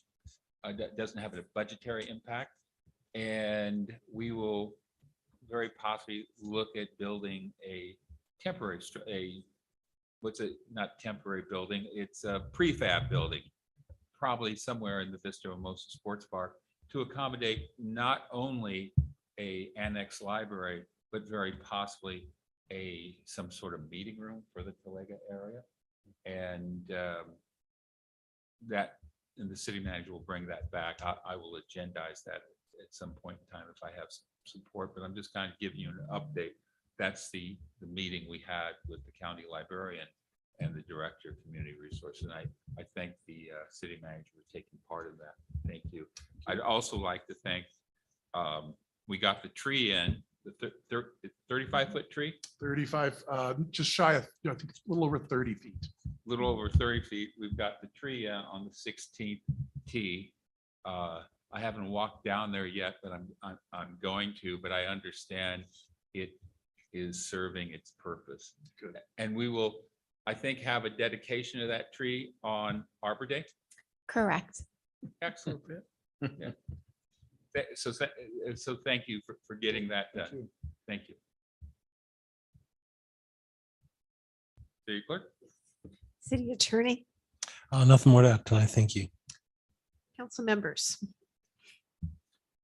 Oh, thanks, Mayor James. I have one item. I just wanted to recommend we place on the June 7th meeting agenda to discuss the formation of a citizens committee for an amphitheater. And if I could get 3 or 2 other council members to support placing that on the June 7th meeting agenda, I'd like to request a staff report to explore suitable sites for an amphitheater, and particularly including the meadows, the open meadows at the sports park, which is where you see the carnival 4 days each year, and then the corner of the La Plata Vista Hermosa as a potential site, and others that staff may find suitable. So I'd like to request that we place that on that June 7th agenda. I'm curious, just question on the motion. Is this going to be, what kind of an amphitheater? Are you talking about a citizen amphitheater, a small and large one for music venues? What? For music venues, plays. Have you seen the amphitheater in the city of Laguna Niguel at the Crown Valley Park there? It's all concrete seating surrounding a stage. And I know that, well, I don't want to get too deep in it, but I know the performing arts club at the high school. I know it could be something that perhaps we could partner with them. And I know they're looking for a site, obviously, and it's fun to be I can outside. support a consideration of some kind. I know about 15 years ago, the city actually entered into a lease for an outside amphitheater up on the city land north of Talega. And the group that we paid they paid us $1 a year. They did absolutely nothing. They just fizzled. They did nothing. And the lease is long since expired. And it was a perfect cirque in the mountain there for an outdoor amphitheater. But you're looking at, I guess, all potentially any location in town. Right. That actually is still in the general plan, that amphitheater area, to give them opportunity. Yeah, that would be phenomenal for Maybe, theater. yeah. Do we have a theater. third on that? I'm not prepared to talk to tonight. I'd like it to come back and we have some discussion and then we can all Well, get the ourselves only way ready we to have talk about it. discussion is bring a report back. No, but we're not ready to discuss it now of what to do. So I would like to have a discussion on June 7th as stated, so that we can all talk about it. I can look up, there's several places and without a staff report, we can still do that and talk about it, have a discussion on I'm not sure what the purpose of agendizing it yet. So I want to hear that and we can't talk about that now. We can only decide whether to have a discussion or not, or a staff report. I'd like to hear what the purpose is I'd before we like to see say a that. staff report. Okay, then you're the third. Then you're I'm the third. vote. If I may ask, I have no problem doing a staff report. That's right in the midst of budget for us. Well, yeah. Oh, So that's- I would like to ask it to be Put it- later. Council member first, you okay July. deferring this into July? I'm okay doing this in Once we the get one back. meeting, we have one meeting in July, one in August, but July would be fine with me. Yeah. And yeah, and for certain, please include the citizens committee in there. I'd like for each council member to appoint someone. So thank you. Yeah, that's good after budget. Thank you. I don't have anything there. Anything else? I just have one item. Yesterday, the deadline for the ARCO station, the code enforcement action expired, and the owner of the property didn't apparently do anything that they were supposed to, remove the canopies and so forth. And I guess what I'm asking is, now that the deadline has expired with no affirmative action to correct the eyesore and the problem, the code violations that exist there, we might agendize that for discussion in closed session on what we do to go forward. Second on that, we got to fix that. No problem bringing Matt Silver back to report to the council on that progress. Thank you. That's all I have. Is So that for the Mayor, next meeting? before I did forget that I need to notify you that I will not be at the next meeting. I will be on vacation. They're getting, the clerk is aware of that. Excellent. So I have, yeah, go ahead. Yeah. This is a town that very much appreciates its public safety heroes, and in particular its deputies, but we don't often get the chance to give Captain Benfield and his team props for a very specific situation. But I have that today. Friend of mine, local store owner, suspected that that an individual or individuals were purchasing items with a stolen credit card, that there was some fraud going on. He doesn't know for sure. He contacted the deputies, and he kind of took some extra steps to kind of further this situation. But this could have been a situation where the deputies said, "Hey, I don't know, I don't see anything here," and kind of walked away, but they didn't. And two deputies in particular, Zachary Heitman and Justin Agbayani, absolutely went the extra mile, Captain Benfield. And I thank you so much. Because of their extra efforts, they not only stopped the theft of this one item, but they actually took down the whole operation. They tracked it back to these individuals who were in town, staying in a hotel, purchasing multiple items with stolen credit cards. And because of that extra work, that extra diligence, that willingness to actually trust one of our residents, one of our business owners, they were able to successfully dismantle that operation. So congratulations, and please convey our thanks to those particular deputies. If there's some award that can be given or some other commendation, I would certainly support that, but just job well done. Thank you so much, Captain Benfield. Mayor, if I may, really quick, since Mayor Pro Tem Duncan brought it up, I think it's also worthy of recognizing our SRO, Lindsay, who will be leaving us and going to another assignment. It's a huge loss. However, I already know the replacement SRO who is going to be just as amazing, but it is a huge loss for the city of San Clemente. We thank Lindsay for her service, but she is going to the academy. And I've been told from Captain Benfield, she holds a number of records as it relates to the academy. So her going back to the academy, I think she'll be a good thing for those future recruits as well. So thank you, Lindsay.